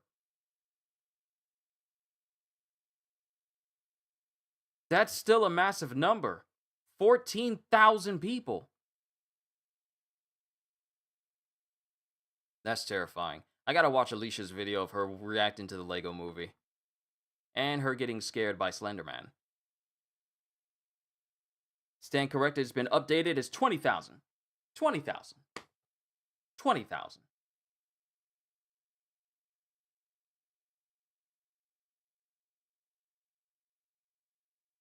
Tsunamis are horrifying. Silent waves. No one hears it until it gets close. That's horrifying. Here are 5 powerful earthquakes caught on camera. Catching a natural disaster on film is almost always a rare occurrence, especially when the disaster strikes with little to no warning. Earthquakes are a perfect example of this. Thankfully, we have CCTV cameras all over the globe, constantly filming every waking moment. It's footage like this that makes you appreciate life and respect the power of Mother Nature. From an airport in the Philippines to a home in Alaska, here are 5 powerful earthquakes caught on camera. One of the most geologically active areas in the world can be found in the islands that lie between the Pacific and Indian Oceans, specifically the countries of Indonesia and the Philippines. In and around the Philippines, there are 5 separate faults, all of which can produce earthquakes and even trigger volcanoes. It is one of the most active and dangerous areas on Earth, and has been the site of many of the world's deadliest earthquakes, some of which have triggered enormous tsunamis. In 2019, on the Philippine island of Luzon, a powerful 6.1 magnitude earthquake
Ooh, you guys have been carrying on without me. And as Rock said, I can help to best of my knowledge with questions. How bad is 6.1? Upper echelon of power. Moderate quake can cause damage and injuries, but it's not a major quake. But the depth is what's the problem. Yes, me and Kitty, we spoke about this. A 6.1 at 10 kilometers deep.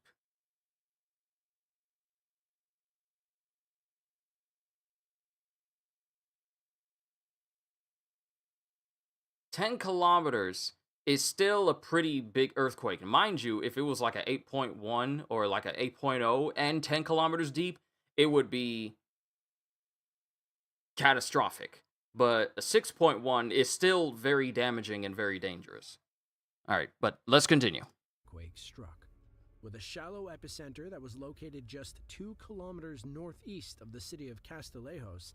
It did quite a lot of damage. With so many faults in the area, it is yet to be determined which fault was responsible for generating this quake.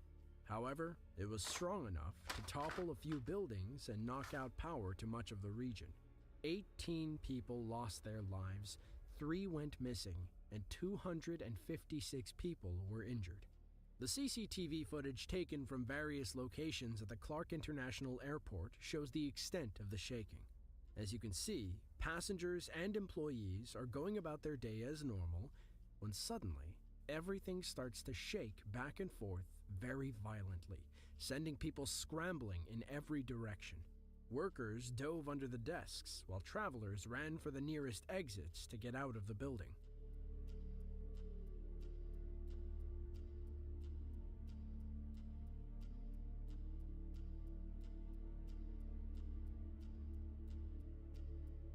Luckily, the airport stayed intact and no one was injured.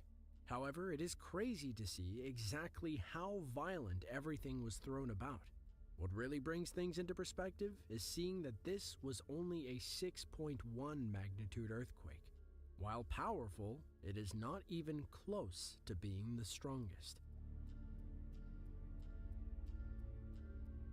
We all know Nepal for being the country with the tallest mountains found anywhere on Earth.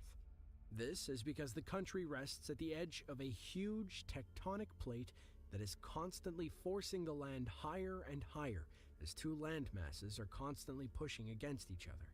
On one hand, this means that the mountains are getting taller by the year. On the other hand, it means that this area is very prone to tectonic activity and earthquakes. Let's just think about this statement for a minute. These plates are pushing up against each other, causing mountains to grow. These mountains are growing every year. Okay, what are the rules to send you a video? The video can't be disgusting, it can't be derogatory, and it can't have any sort of material in it that could either get me flagged or banned. Because this is my job, and I kind of really don't need anything happening with it. Those are the criteria. What is meant by depth? Depth is basically how deep the earthquake is when it triggers. Am I correct in that, Kitty? Please let me know if I'm wrong. But from what I understand, how deep an earthquake is when it happens determines how much damage it causes on the surface and in the surrounding area. The deeper it is, and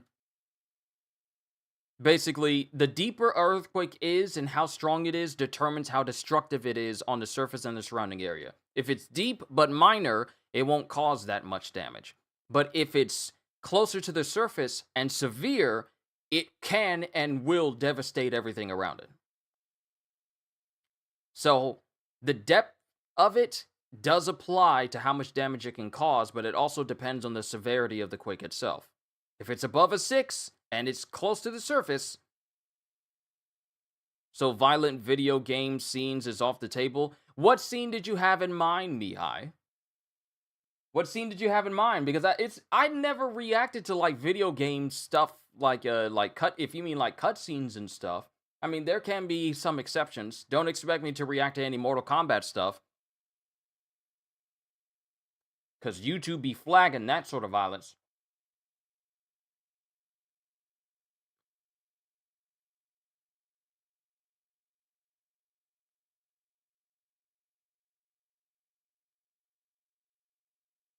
I'm sorry. Let's get back to it. On one hand, this means that the mountains are getting taller by the year. On the other hand, it means that this area is very prone to tectonic activity and earthquakes. In April of 2015, a massive 7.9 magnitude earthquake struck Nepal and southwest China's Tibet Autonomous Region. Incredible CCTV video was taken at a border inspection station in Girong, Tibet. From the onset, we can see everything start to sway back and forth. Within a few seconds, it gets really bad. Things go from swaying to outright shaking. As the earthquake continued, dust overtook the area from a few partially collapsed buildings. You can even see bits of debris fall onto the building that the camera is attached to. Around 20 seconds into the video is when you get a truly incredible glimpse of the power of a 7.9 magnitude earthquake.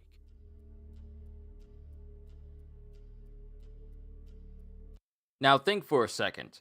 Witnessing the devastation of an earthquake, and this is for you One Piece fans out there, witnessing the devastation of an earthquake is as close as we'll get to ever seeing the Quake fruit in reality. Where do I send the video, brother? I know you're not on my Discord server, because that's really where I had people send them. You could just tell me what it is and I'll look it up. Yeah, you could just tell me what it is and I'll look it up. Because I don't want the chat to be bombarded with, like, link after link after link. So you can just tell me what it is, and then I'll look it up from there.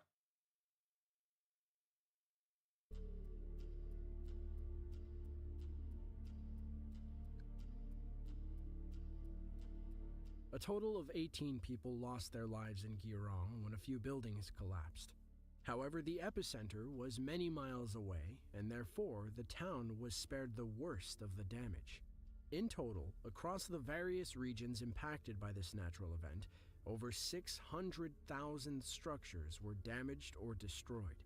As can be imagined, a state of emergency was declared immediately following Okay, the cool. quake. Cool, Quickly, that'll work. The United Nations created a fund to help the country. The goal was to raise $415 million for relief. Within just 2 weeks, more than $330 million had been provided. Still, the total cost associated with this event is estimated between $5 and $10 billion. In terms of the United States, we most commonly associate earthquakes with the state of California. We think about the images of the San Andreas Fault, as well as the numerous earthquakes in places like San Francisco, Los Angeles, and San Diego. However, there is one other place that not only receives a lot of earthquakes, but they're just as powerful. The only reason we don't hear as much about them is because this area does not have a dense population. We are, of course, talking about the state of Alaska. In 2018, the city of Anchorage, Alaska was hit with a magnitude 7.1 earthquake. That day, a family was enjoying their time at home when their house started shaking violently. Their home security cameras were rolling when the earthquake struck. Immediately, the father knew exactly what to do and went into full parent mode. He took his child and immediately sprinted outside, away from the danger of any falling debris. Soon after, his wife rushed through the house and joined them outside. They were very visibly shaken, but everyone came out of it unscathed. The only loss were a few belongings in the house that fell from high up.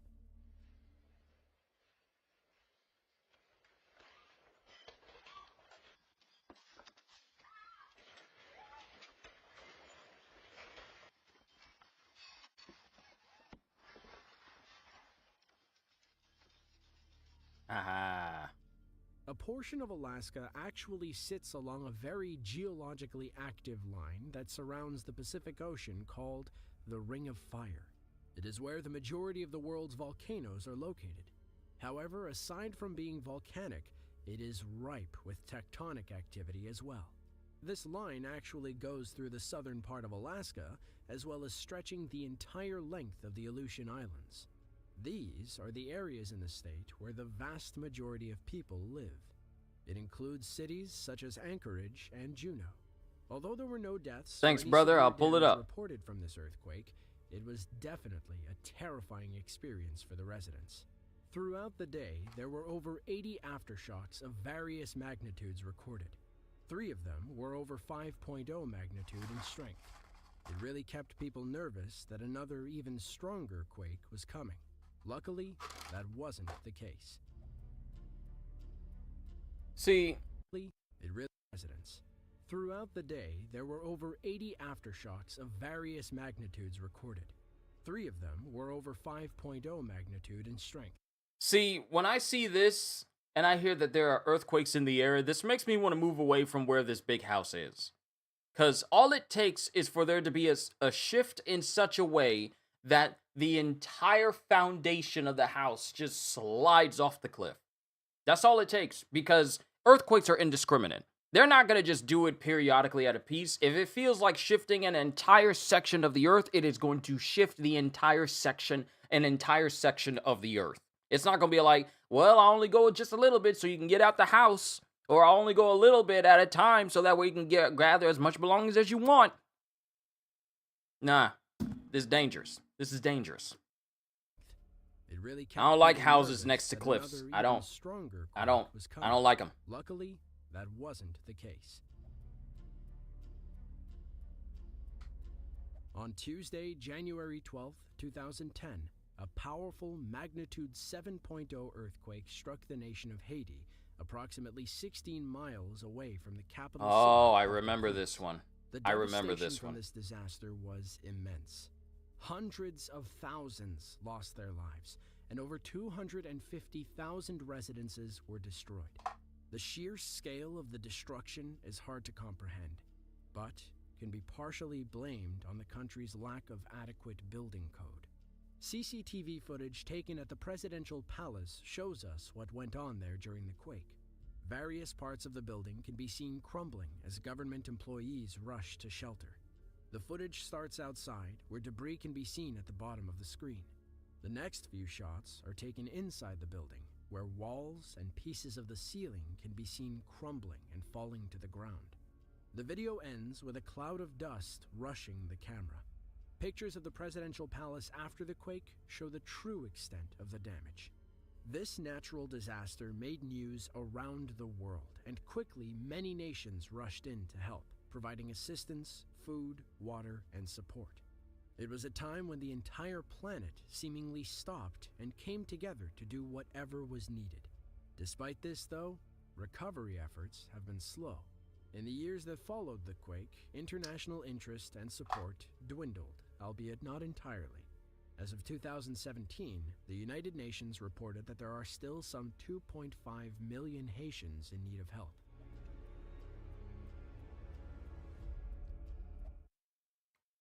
Fun, would you rather live along a tectonic plate or live in Tornado Alley like me? Tornado Alley, easily. I lived in Lawton, Oklahoma.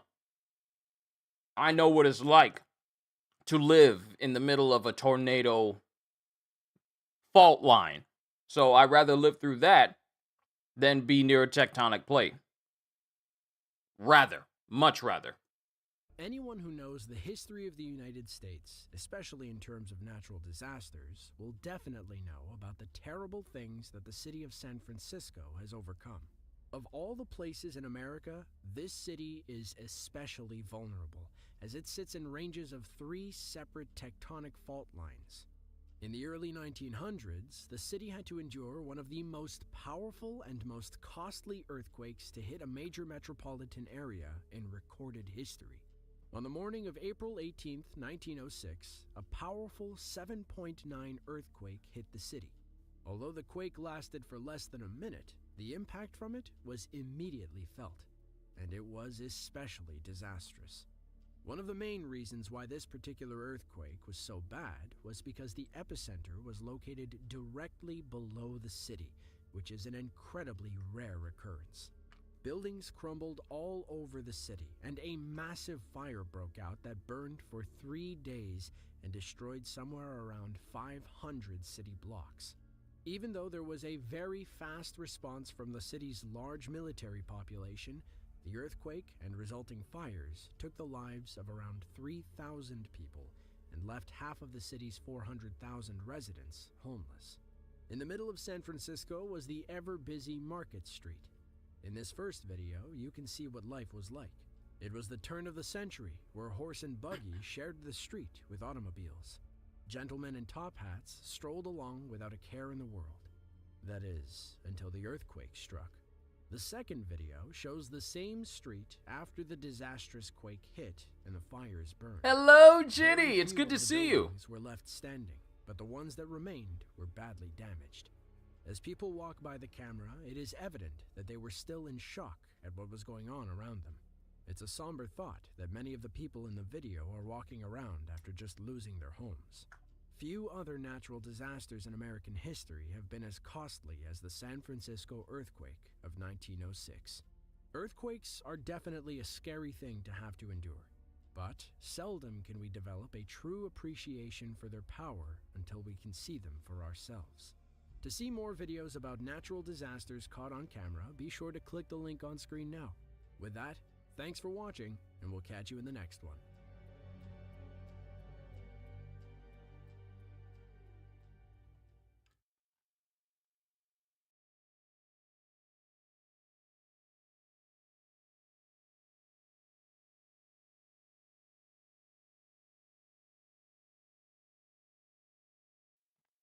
Let me say this real quick.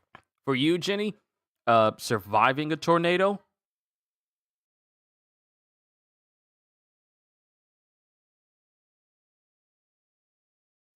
tornadoes are not fun. I remember me and my family having to go through a couple of tornadoes when we lived in Lawton. So they are not fun, but I would easily endure those than any earthquakes. Now, switch over to Discord real quick and pull up this one video that my brother wants me to check out. Oh, there he is. There he is.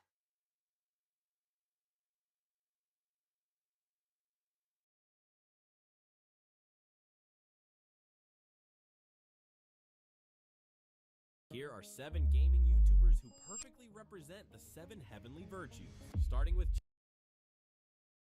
The 7 heavenly virtues as gaming YouTubers. I see Markiplier. That's already a good start.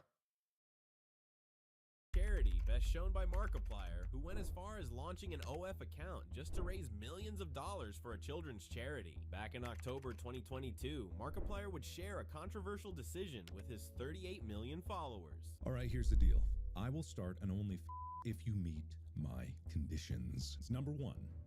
You listen to Distractable. But you don't just need to listen to Distractable. That would be too easy. You need to listen so hard with enough new listeners that you launch Distractable to number 1 on both the Apple podcast charts and Spotify. Condition number 2. You listen to Go, my favorite sports team. But with so many pranks and outrageous stunts already under his belt, most fans immediately brushed it off as just another elaborate joke. How in the hell can Markiplier be so scary and so funny at the same time? If Mark actually does this, then this year will be known as the year the internet truly broke. And though most were convinced he was just trolling, just a few days later, he dropped another announcement, this time with a twist that no one saw coming. All right, you impatient, thirsty gremlins. You win. You're gonna get my only but it's not here yet. All of you hunting around for the right URL are being played for a fool because my official only doesn't exist yet. I still need to get my username from the person who is impersonating me. But despite this setback, Markiplier refused to give up, and in December 2022, he shared positive news with his audience. My only is now available through the link in the description below, as promised. And the first of 3 drops of tasteful is now available for purchase. Following this, within hours of his OF going live, fans immediately flooded the page, even causing the website to crash due to high traffic. And with over 121,700 people signing up at $3 per post, Mark was able to achieve his goals, splitting the earnings between Cincinnati Children's Hospital and the World Food Program. This is the How's that thing sound? he's ever I can done, turn it up and through love OBS it. if it needs to This come was up far even from the more. time Markiplier has turned his platform into a force for good, as in honor of his father, who passed away from lung cancer, Markiplier has hosted numerous charity live streams and fundraisers to raise millions of dollars for patients affected by the disease. We are raising money for the Cancer Research Institute, which funds immunology research efforts. And thanks to Man, these Mark numerous was charity so young there. He was so young. campaigns, Markiplier would go on to raise over $3 million for a variety of causes, turning his platform into a consistent force for good. However, even with millions raised and the countless lives touched, Markiplier has never let success get to his head. Number 3 highest earning YouTuber, 38 million. But you don't.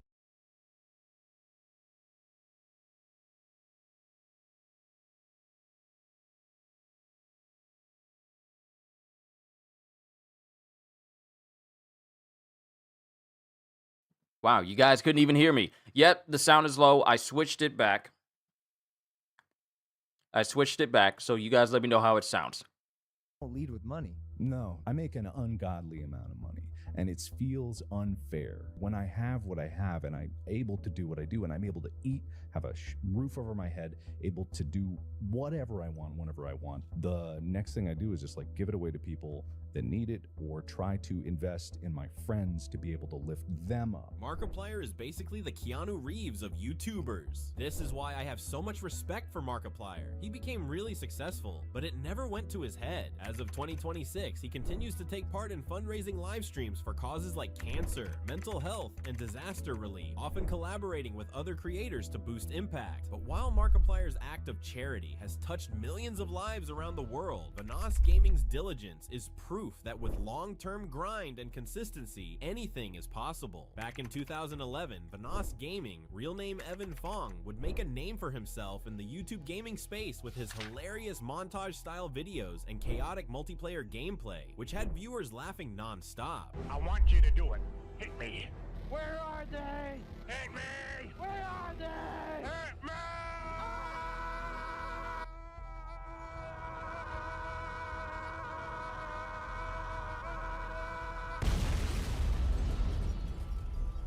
But unlike most creators who spend years building an audience, Vanoss Gaming's rise was almost immediate, pulling in over 1,000 views from the start and reaching 1,000 subscribers within just 2 months of starting his channel. And although his channel was picking up steam, Vanoss realized he could grow even faster by teaming up with other creators who were just getting started themselves. Now with this idea in mind, he decided to reach out to Welcome back, creators, creating some of the most popular creators in the gaming space today. I didn't want to try to go after channels and play with people who had a lot of subscribers. What I want to do is try to network with people out there who are just starting their channels up just like me.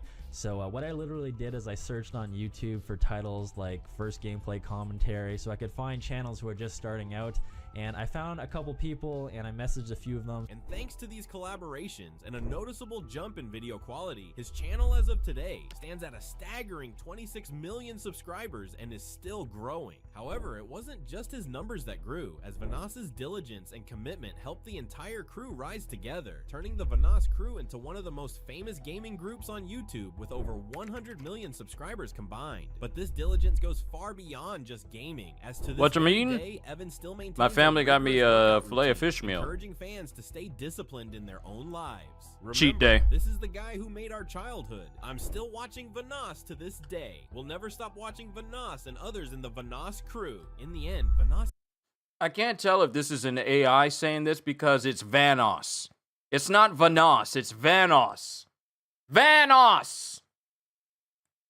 Van! Not Vanoss, it's Van!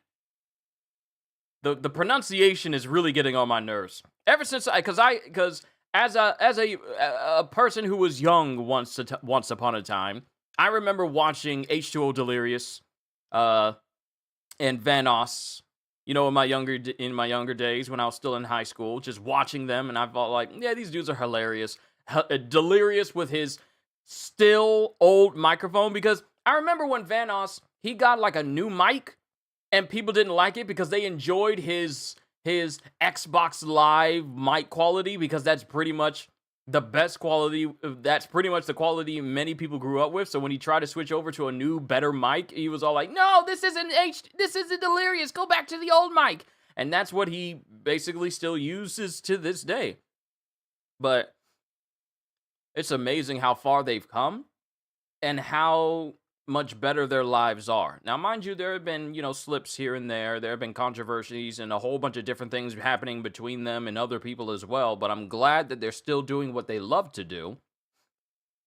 And later on, for myself, I would like to be at a point where I can say, like, yeah, even after all these years, these countless years of me, well, not countless, but over 10 years of, well, I want to say, no, it's over 12. I think it's either 12 or 13, possibly even 14.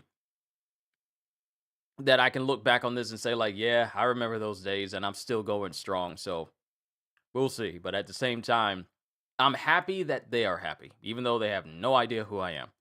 Is still living up to his virtue of diligence by consistently uploading his high-energy gaming videos every 2 days, impressively doing this while actively building a music career on the side. But while Vanassa's diligence serves as a perfect example to his viewers worldwide, Jacksepticeye's kindness is proof that using your platform for good can leave a lasting impact on millions. Happy of lives. Wheels First launching Madness! his channel back in 2007, Jacksepticeye soon gained attention for his energetic and humorous Let's Play videos, which quickly captivated audiences worldwide. Top of the morning to you, ladies. My name is Jacksepticeye, and welcome back to more surgeries. Dr. Jack in the building. It's time to fix up your neck because we got tonsil surgery, and Susie's still here again. And though his growth was slow at first, Jack's over-the-top reactions, infamous catchphrase, and genuine connection eventually caught the eye of PewDiePie, who did a shout-out to Jack's channel back in 2013 while he was still an upcoming YouTuber. I don't understand. He's cool. Okay. Top of the morning. I don't even know. This guy seems crazy. I really like whatever it is he's doing. Wow, the old YouTube layout. Funny. His name is Jacksepticeye. You should check him out as well. This single moment became the turning point, marking the beginning of his path to long-term success. But as his platform grew, Jack never forgot his humble beginnings, making it a point to lift up smaller creators with unexpected shout-outs and donations of his own. Oh my god, what the no! You killed me, Jack! You killed me! No! But his generosity doesn't stop there, as he also supports fellow creators by donating to their charity streams. Jacksepticeye! What the 10,000? And he doesn't just support causes behind the screen, as back in June 2019, he took his kindness to a whole new level, granting a make-a-wish for a teenage Danish boy born with a disability called spina bifida. I'm nervous. You're nervous. You're breathtaking. Aw. Jack is so wholesome and kind, always caring about others and his viewers. Jack continues his trend of being a bloody good lad. But while Jack has stayed kind regardless of his success, Dan TDM's Virtue of Temperance shows that there's power in holding back despite all the noise. Known as one of the iconic OG Minecraft YouTubers, Dan quickly hit legend status for his engaging Minecraft gameplay, entertaining commentary, and family-friendly content that attracted millions of fans over the years. And you see, you can be successful as a YouTuber without diving headfirst into the whole, I'm going to be vulgar, I'm going to be rude, I'm going to be mean. You can be family-friendly and incredibly successful. Don't let anybody tell you that you can't be that, because the world doesn't want it. No, the world needs it. There's a difference. Everybody wanna steal your girl. Oh my goodness. You're not supposed to be back here. What are you doing here? Get out! But beyond the laughs and entertaining gameplay, what truly sets Dan apart is how he maintains a balanced and mature outlook on life, which was clearly demonstrated during the intense feud between Dan and KSI following the launch of Lunchly back in September 2020. Lunchly. Even less nutritious than Lunchables. Prime, not for kids. Feastables, not for kids. Anything that is in Lunchly is not good for you. None of it is good. So the fact that KSI, Jake Paul or Logan Paul, whichever one of the Paul brothers said it, and Mr. Beast tried to promote these as if they're a good source of nutrition and actually good for kids,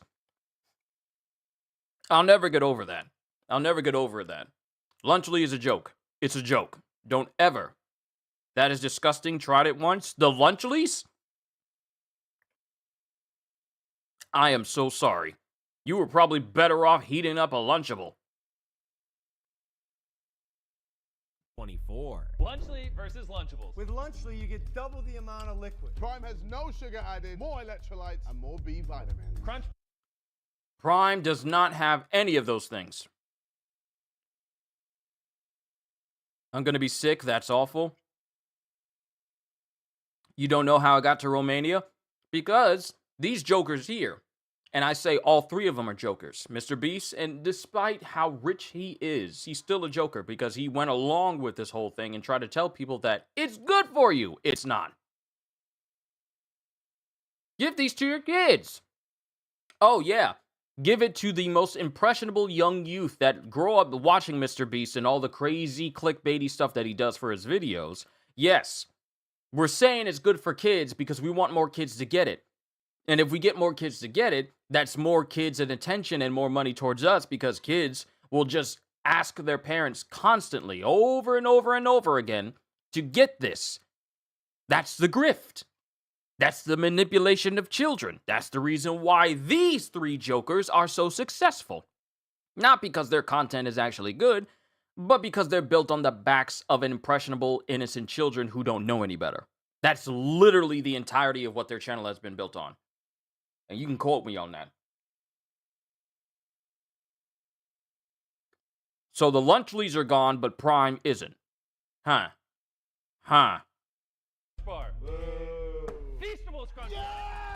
Following this, Dan would react to the post with a now infamous tweet reading. What happened to YouTubers, man? I can't say anything anymore. This is selling stuff for the sake of making money. Simple. How does this benefit their fans? This is selling crap to kids who don't know better than to trust the people who are selling it to them. But while Dan merely released a tweet acknowledging this decision, KSI immediately fired back on Twitter, accusing Dan of once promoting toys to his young fans. Looks like crap to me, but KSI didn't stop there and went on to call out Dan for selling food products to kids in the past, even spiraling into a full-blown meltdown online. But I wasn't the one complaining! I'm just replying to...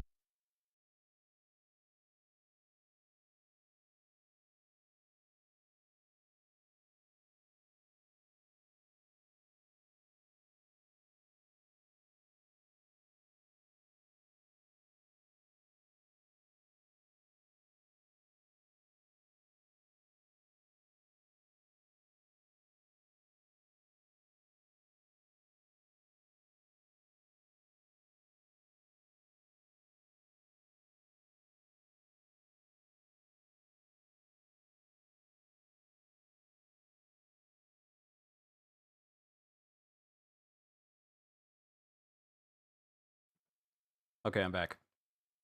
Let's see. Dan TDM is my GOAT. He versus three.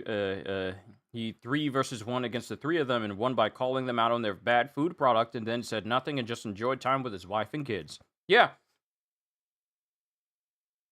As you can see here, you have KSI, who's going out of his way to complain. And I remember when this all went down, found out that the cheese inside of Lunchly would expire very quickly. Some people would literally try to review these Lunchlys and find out that the cheese had molded before they even opened the packaging. So that brings to question the validity of its nutrition. And it all just spiraled and made all of these three jokers look bad except for Dan. Because KSI is a dude that doesn't know how to be quiet. And when he was called out, he went on to complain constantly on Twitter. Mind you, Dan never replied. He just said what he said and then went quiet online. This dude right here would not even let it go.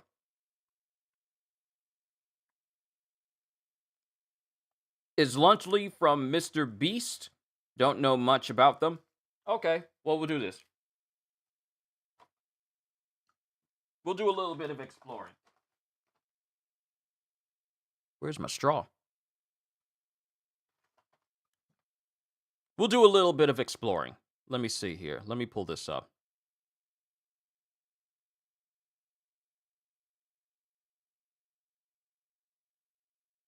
All right, let's see. So, as you can already see here, Prime energy drinks. You know, the same thing. Let me just go ahead and do this. because I know I got some parents in here, or at least one parent, because I know Cyrex went back to work. For the parents out there, Prime energy drinks are considered unsafe for children due to high caffeine levels, 200 milligrams per 12 ounce, which exceed recommended daily limits and can cause heart palpitations, anxiety, and sleep issues. This is in Prime that they tried selling to kids. They paid for ad spots telling people this is healthy for them. But selling it to kids, 200 grams of caffeine is equivalent to roughly 6 cans of Coke or 2 Red Bulls, posing risks of fast heart rate and increased blood pressure in children. Let me say this again. They intended to sell this to children as an alternative to Lunchables. Was Lunchables the best food out there? No, it wasn't. It wasn't. But it was leagues better than Lunchlies with Prime. And the thing is, these jokers still try to promote Prime as a good drink to drink. You're better off drinking Gatorade than Prime. But to try and sell this to kids. Try selling this to kids. It's unsafe. Let's see, the official label advises against consumption by children under 18. So my thing is, if you're saying that, why are you putting this in Lunchlies? Why are you putting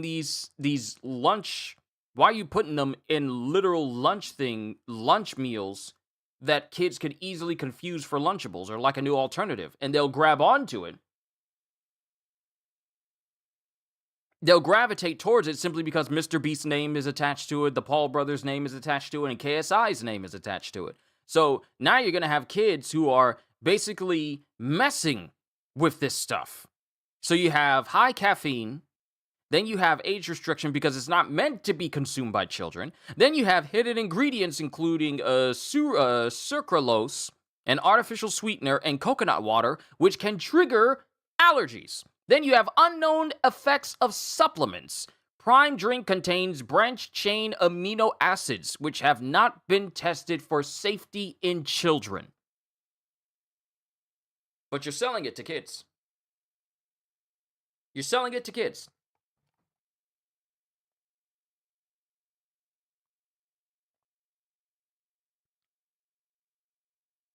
And, of course, dental health concerns by both Prime Energy and Hydration contain citric acid, which can cause tooth enamel erosion. Doctors literally warning against kids drinking Prime Energy. Why some experts are warning parents against Prime Energy drinks. And it's already telling you the best alternative is either water, milk, or 100% fruit juice for better options for children than energy or specialized sports drinks. But hold on. This is what they wanted to put up against Lunchables. Crazy, right? But it shows you that with all the money that they make, and they make money, they make millions, they make millions. And their bright idea was to create a way more unhealthier choice than Lunchables, with an even more dangerous drink in there for children that would cause... The moment a drink can cause heart palpitations in children, you have failed as an individual. And then the fact that you still try to sell it? So here's another thing. Prime drinks are bad for kids. We come to that conclusion. I can't even spell Lunchly. Lunchly. Is it shut down? Is it shut down? I need to know if it's shut down.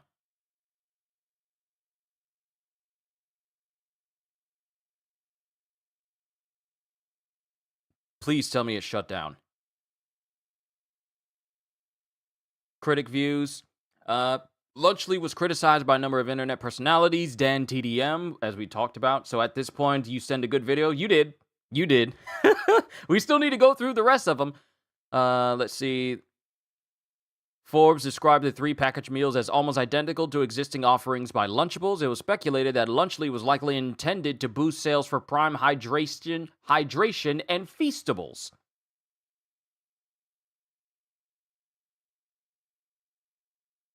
Let's see, if I had kids and there was one YouTuber I trust them watching, Dan TDM is number 1 on that list, which now that I think about it is funny yet also weird that I grew up on both Vanoss and Dan TDM at the same time since they're completely opposite ends of the spectrum, with Dan being PG. And Vanoss are definitely not PG. Love the man, but some of the most heinous, edgy, line-pushing jokes I know come from that man and the crew. Yeah, a lot of them come from them. So, health concerns. Reviewing the product in October 2024, YouTuber Rosanna Pansino reported finding mold growing on the cheese in a packet of the pizza style. Following this, a number of social media users claim to have likewise found mold in Lunchly packages. The Food and Drug Administration confirmed that it received over 10 complaints about Lunchly, with one consumer reporting an illness linked to the product. Dr. Mike, a family physician who releases educational health videos on YouTube, acknowledged that the product's sugar and saturated fat were slightly less than Lunchables, but estimated that a child would have to eat 2.7 Lunchly turkey stackums to achieve their recommended lunchtime calorie intake, and in doing so would consume close to their recommended daily intake of sodium. In the United Kingdom, youth campaign group Bite Back called the promotion of high sugar and fat foods by a social media star particularly worrying, because they know the influence that people in this position, in the position that I have. The power of influence is very strong. So being able to say, like, this is better than Lunchables, go tell your parents to buy you some, but they don't tell you what's wrong with it. They just use their name to sell the stuff. Who cares if a couple of kids get, like, bad, upset stomachs, or maybe their heart runs a little bit fast? We're making bank because we got millions of kids who watch our videos all the time, and we can tell them to tell their parents to buy this food for them. It's dangerous. This is a position, the position that I have as a YouTuber on this platform that I have should only be used for good. Only should be used for good. Should only be used for positivity, should only be used to uplift people. It should only be used to promote things that can benefit you mentally and spiritually. Should not be used to try and grift products that can endanger the lives of our youth, of our kids, and anybody else in general. That is the only reason why this platform should be used for that. So it's crazy that you get people who make tons and tons and millions of dollars for literally scamming people, manipulating people, and using the children to get to the parents. It's crazy to me. In the United Kingdom, youth campaign group Bite Back called the promotion of high sugar and fat foods by a social media star particularly worrying, and the chair of food and nutrition at the Children's Alliance charity described the launch as junk food monitoring, because that's essentially what it is. You are better off giving your kids chips and soda, and that be the equivalent of eating Lunchly. In 2025, Consumer Reports assessed that Lunchly kits were not generally healthier than those of competitor Lunchables and contained concerning levels of lead. And I don't even know how to say this. How do you say this?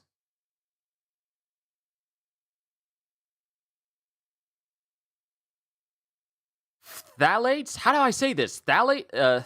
How do I say this? I don't even know how to say this word. How do you say this word? How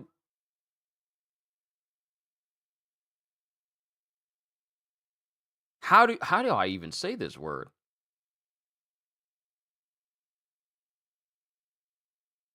I don't even know how to say this word. I want to. I want to be able to say this word. But I think there should be contain concerning levels of there's lead in this food. It can't even call this food. There's lead in this stuff. There's lead in it. There is lead in it.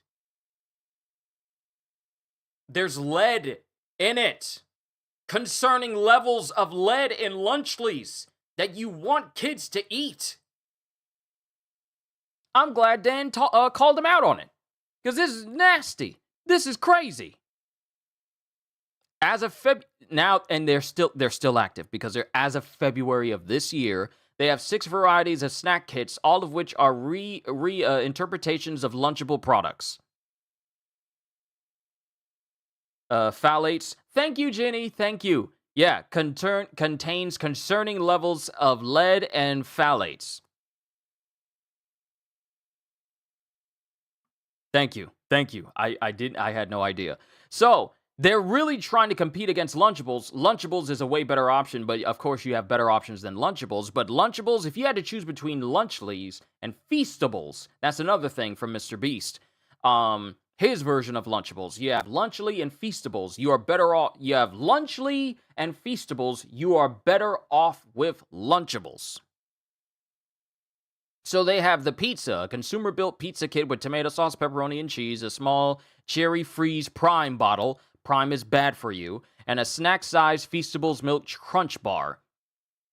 Based on the pizza with pepperoni. See, the thing is, all of these meals are based off of the much better and way health. And mind you, again, Lunchables are not exactly the best healthy choice for your kids, but they're a way better option than eating Feastables or Lunchlies.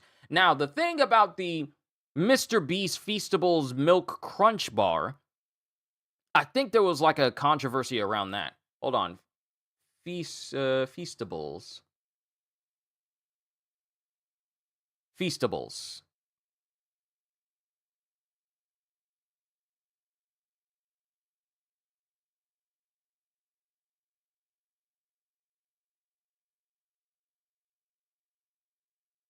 Okay, there wasn't like an actual controversy around Feastables, but it's still not healthy for you. Stuff from Mr. Beast, it should be illegal? Yeah, it should be.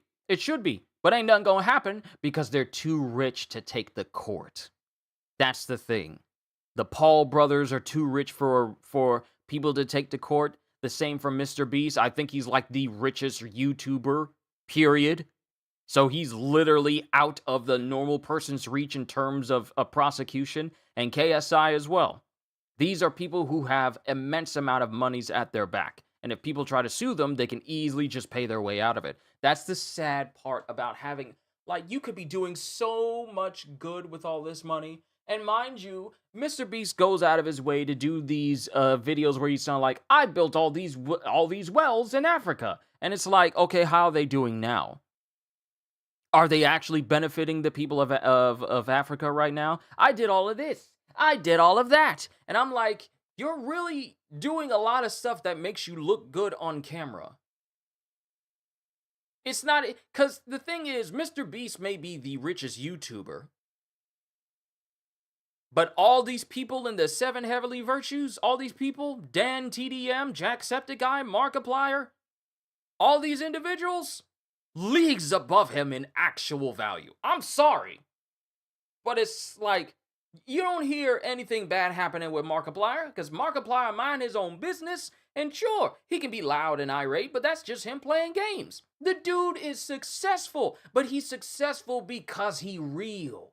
He's successful because he doesn't use people to get that success. This man released a movie that literally fell under Avatar in terms of how well it did at the box office. You know, James Cameron's multi-billion-dollar film, Markiplier's Iron Lung film was literally number 2 under that. A movie made by a YouTuber. I would rather starve than eating than, sorry, but American chocolate tastes weird, bad in general, my opinion. Oh, you're fine, you're fine. All of your last message didn't go through? What?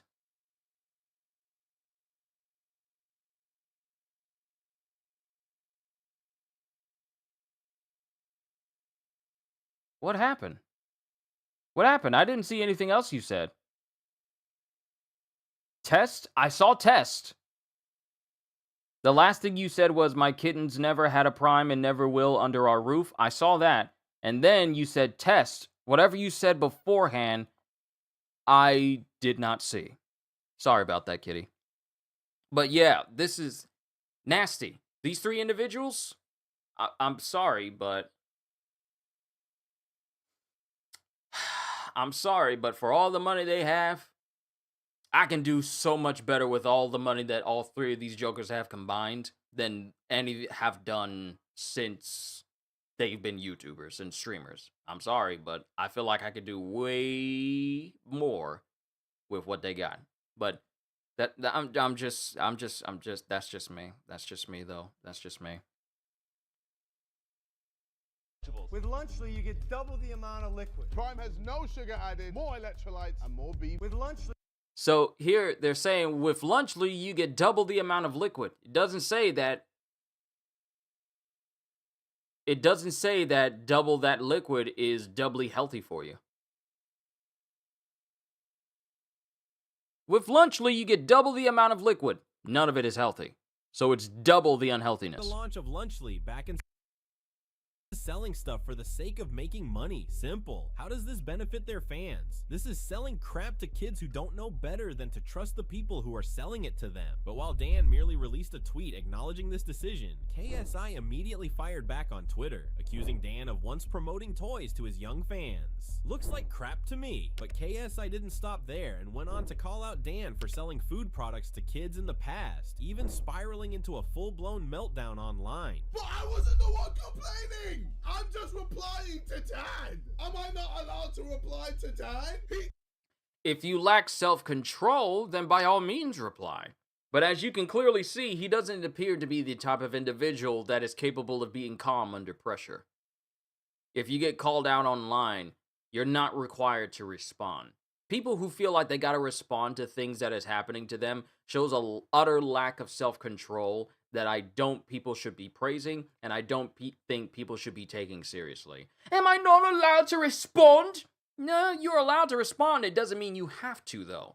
You know, your characters, it speaks more. It speaks more for your character for you to not respond in response to something that bothers you than it does for you to immediately respond your tweets and whatever you say to get out there, and then you're seen as a person who can't keep their cool because something is said to them. It means that you lack self-control.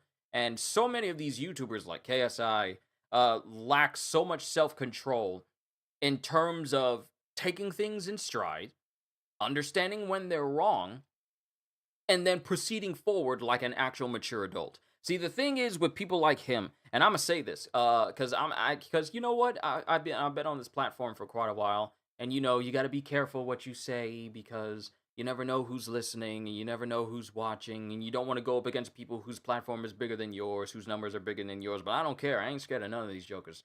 You have to be some kind of stupid to be the type of individual to do this for a living, and you lack the self-control where you can't even take things in stride. You have to be some kind of a moron for you to go out here on a platform, behave this way, and then think people are around you because they genuinely like you. No, people are drawn to this sort of nonsense simply because it's loud and irate. He is a living embodiment of dangling keys in front of a child, and those keys also have lights. Draws your attention, it gets your attention, it enthralls you for a little bit, but once you're done, it's like, I could have been doing something else. This is KSI and YouTubers who are like him. And I'm tired of skirting around it because I'm scared of like, oh no, they're gonna do something to me if they hear about it. They don't, because I feel like if you have this platform on YouTube, you should be using it to better yourself and to put smiles on people's faces and to entertain them without you coming off as an individual who's merely only doing it because it pays you or doing it because you know you can manipulate people to do this and to do that.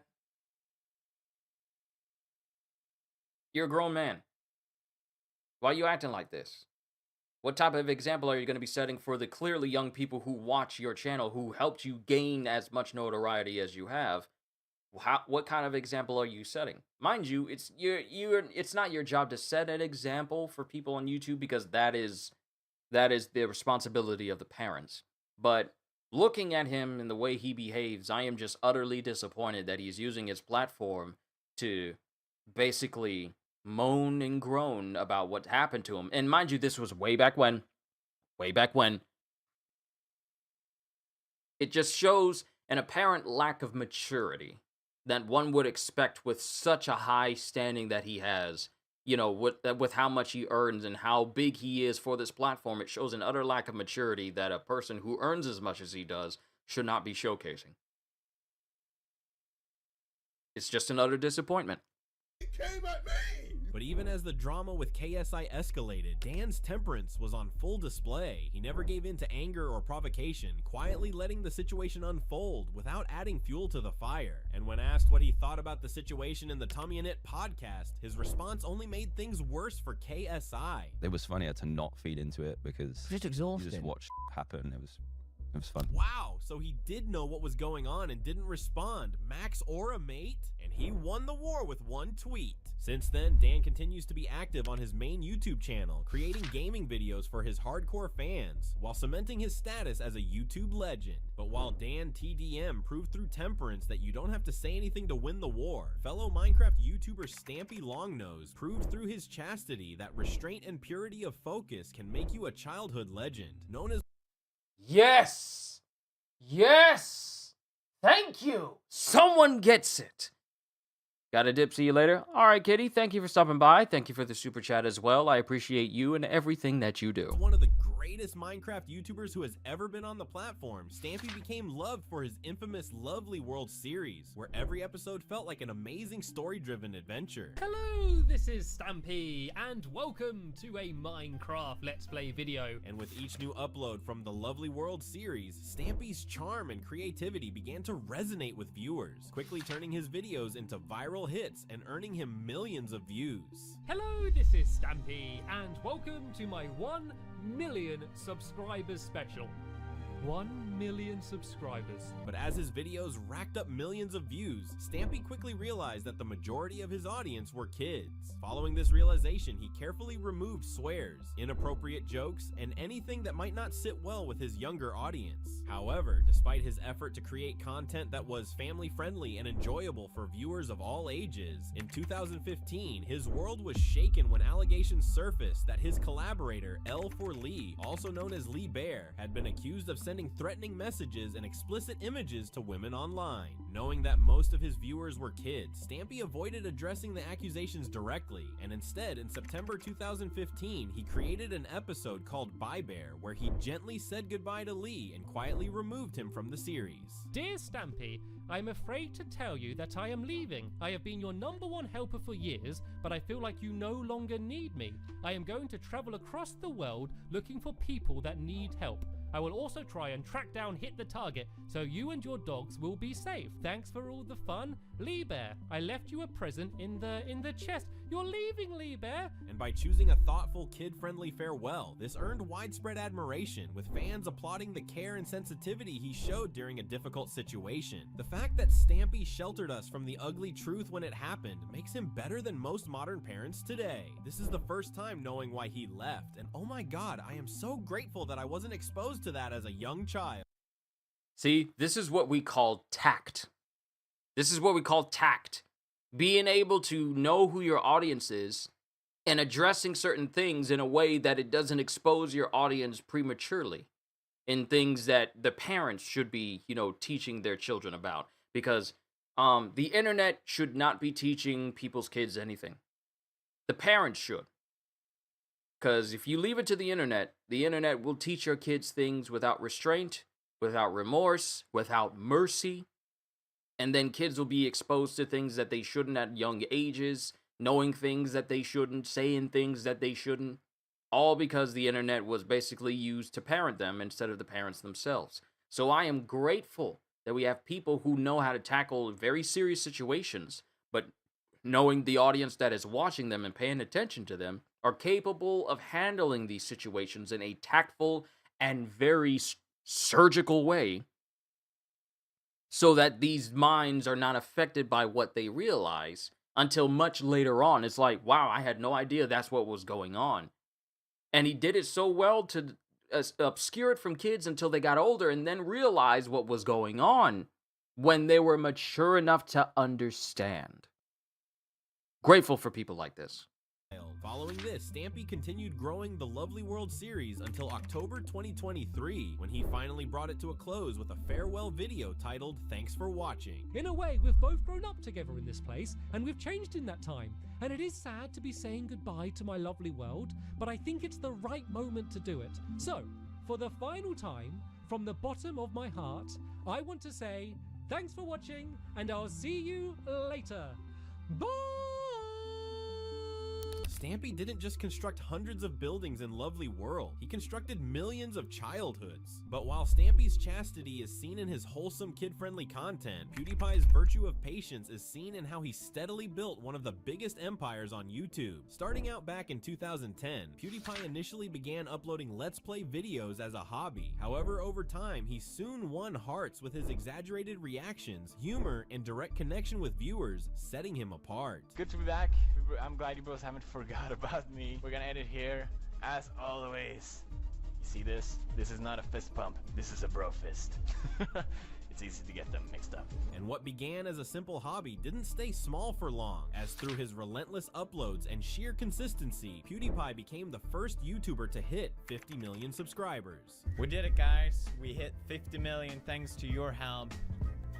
I am now going to delete my channel. But that level of influence didn't come without consequences, as in January 2017, PewDiePie's reputation would take a serious hit after a Fiverr stunt where he paid two men $5 to hold up a sign that was anti-Semitic, ultimately crossing the line and sparking widespread backlash. I like the editing. Subscribe to Keemstar.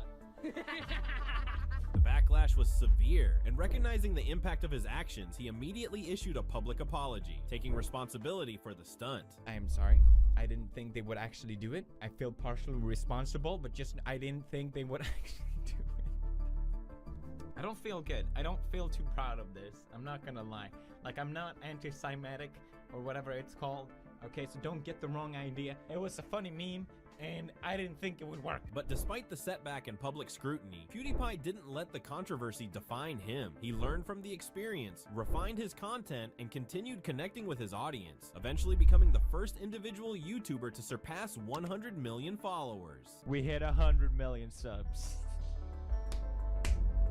We did it! And even after this monumental achievement, he never slowed down, keeping fans laughing and engaged up until June 2023, when he caught everyone off guard by revealing some sad news. Just wanted to say, it's getting very close now. Very close to becoming a dad. I'm very, very, very excited. I don't know what it's gonna be like. I don't know if I'll have time to make videos. It's gonna be chaos. I don't know, but I imagine I will not upload in a while, so just wanted to say thank you for all the support on these vlogs. We're so happy that you guys enjoy them. PewDiePie will always and forever be the OG and the GOAT of YouTube. Thank you for a decade of memories. I cannot believe time has gone by so fast. We're proud of you, Pewds. Have a good life as a father. Since then, PewDiePie now treats YouTube like a passion instead of a job. And though he still posts content, it's more family-oriented and personal. But while PewDiePie's patience serves as a lesson to all up-and-coming creators out there, Technoblade's humility is a reminder that no matter how skilled you become, staying grounded matters most. First launching his channel back in October 2013, Technoblade soon shot to stardom with his unmatched Minecraft skills and unforgettable humor that kept fans coming back for more. The only thing left to do was put on my masterpiece. Wait. Now I know why that name struck a chord with me. Oh. Don't laugh. It's for the fridge! And his unique blend of skill, personality, and relentless creativity didn't just earn him a loyal following, it propelled his channel to new heights, eventually earning him over 21 million subscribers. Yet, for all his extraordinary skill and the millions who admired him, Technoblade remained remarkably humble, never letting his growing fame overshadow his kindness, his approachability, or the genuine respect he showed toward his fans and fellow creators, expressing it in his humorous ways. While he's fallen to his death, if I could direct your attention to the shiny subscribe button, doesn't it look beautiful? Don't you just want to press it? Guys, please, I depend on internet numbers for validation. But behind that humor and skill, Techno was facing a challenge no one could have anticipated. As on August 27th, 2021, he revealed a shocking diagnosis to his fans. I took a few days to rest my arm, and it really didn't feel any better after that. And so after a few days of that, I looked at myself in the mirror and I noticed that my right shoulder was starting to swell like crazy, and I was like, oh my god, I must have broken a bone. It looked crazy. So, you know, the next day, August 2nd, I headed over to the doctor to see what was wrong, and they ran a couple of scans, and then they came back and they told me that the reason my arm hurts is because I have cancer. But despite the gravity of his diagnosis, Technoblade's spirit never wavered, and just when all seemed hopeless, in December 2021, only 5 months after his initial revelation, he shared some positive news with his fans. I now have 99.9% less cancer than I used to, which is pretty great. World of difference between that at 100%, but so far everything is going according to plan. And while fans had begun to breathe a sigh of relief in July 2022, his dad shared a video with news that would shatter the hearts of millions. Hi, I'm Technoblade's dad. I remember this video.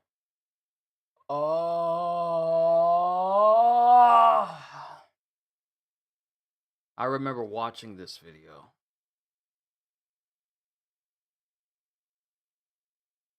The day this video came out. And here's the thing. I had no idea who Technoblade was. I never watched any of his stuff.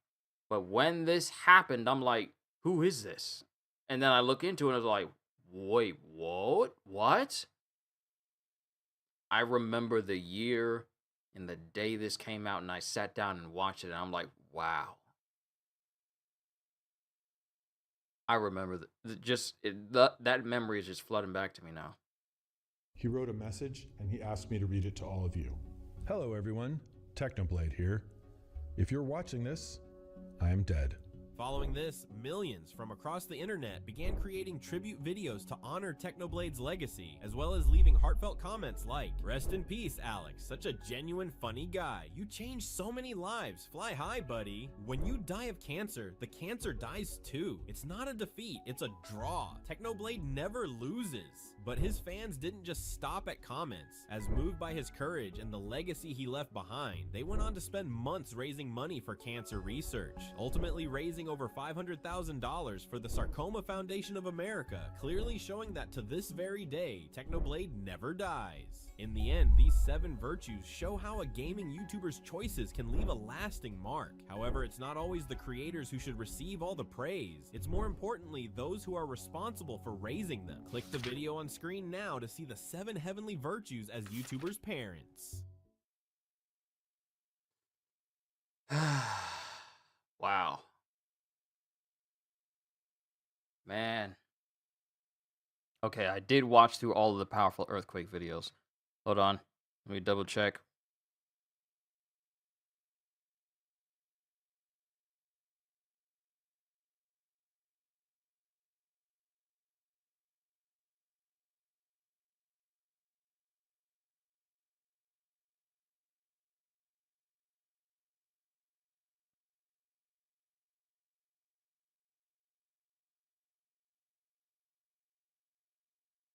Okay. All right. All right. Let's see. How long have we been going for? Ooh, it's getting close to like 3 hours. Has it really been 3 hours? Has it really been 3 hours since we've been doing this? My goodness. I'm happy to have you all here, but my goodness, I didn't think it's been that long. Okay. All right. Let's get back to it. Let's see. One more video. Let's do one more video. And what should this one video be?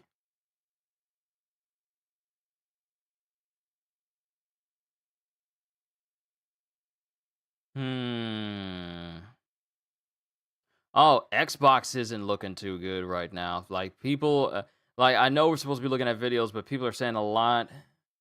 Doesn't feel like it, does it? Nope. No, time flies when you're having fun to the point where you don't even realize how much time has passed while you're having fun. That's what I love about doing this. And I just want to now, after we watched that, we did kind of go down a rabbit hole with the Lunchly stuff. We did.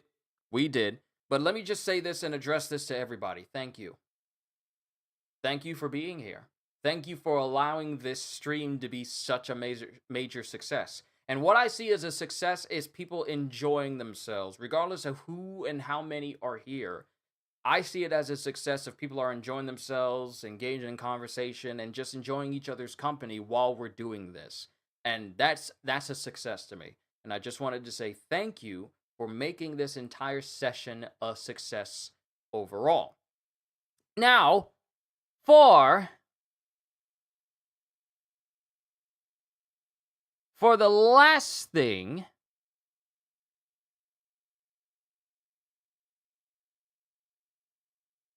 actually, you know what? No. I'm gonna have this be like a different thing. I'm gonna have this be like a different thing.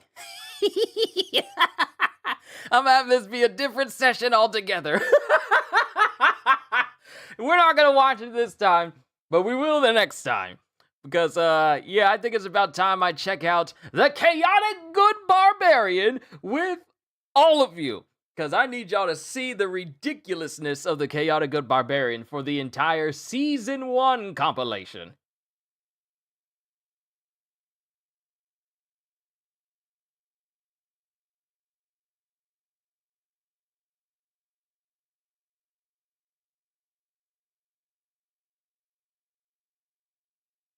I'm just looking through this now, but yeah, I'm gonna check it out. We'll have another session where we're just reacting to the Chaotic Good Barbarian just as a group. We'll make it a movie night. But I can't wait to check it out with all of you guys. I could watch something else, but you know what? Given how we're approaching 3 hours, I think that watching the 7 heavenly virtues of YouTube and these really good YouTubers, I think that's actually a good note to end on. Yeah, I think that's actually a really good note to end on. Thank you, everybody, for tuning in to today's session of reacting to. Just us looking at videos sent by all of you guys. I want to thank you for everything you've ever done for me. And I hope I've been, for all of the years that many of you have been here, I hope I've been a good YouTuber for all of you guys. I hope I've done right by you. I hope that what I've made has been entertaining to you, regardless of what you watch, whether you watch my streams or videos or shorts or whatever. I hope that what I've been doing has been just the entertainment that you've been looking for. And I look forward to bringing you guys even more stuff this week, March, and pretty much the rest of this year. And I wouldn't be able to do what I do now without you. And I owe you guys the world. I owe you guys everything. And I'm just so grateful to be able to do what I do for a living for all of you, because I can't imagine myself entertaining anybody else. So thank you. But I think this is going to be a good chance and a good time for us to just call it a session for today. We've watched a lot of good things, a lot of awe-inspiring things, a lot of sigh and groan-inducing things, and frankly, I think ending on the 7 heavenly virtues of YouTube is a good way for people to see how to behave and conduct yourself on YouTube versus how not to. So, yeah, I think that was good. But I'm done for today, ladies and gentlemen. All I can say to you is, hope y'all enjoyed. Can't wait to see you all in my next video. Like, comment, and subscribe if you haven't already. Even consider becoming either a member or being a member over on Patreon, because I got loads of stuff for you over there. Because I am always looking forward to entertaining you. And because I know you're coming back anyway. Have a fantastic day, and once again, as always, later, peoples!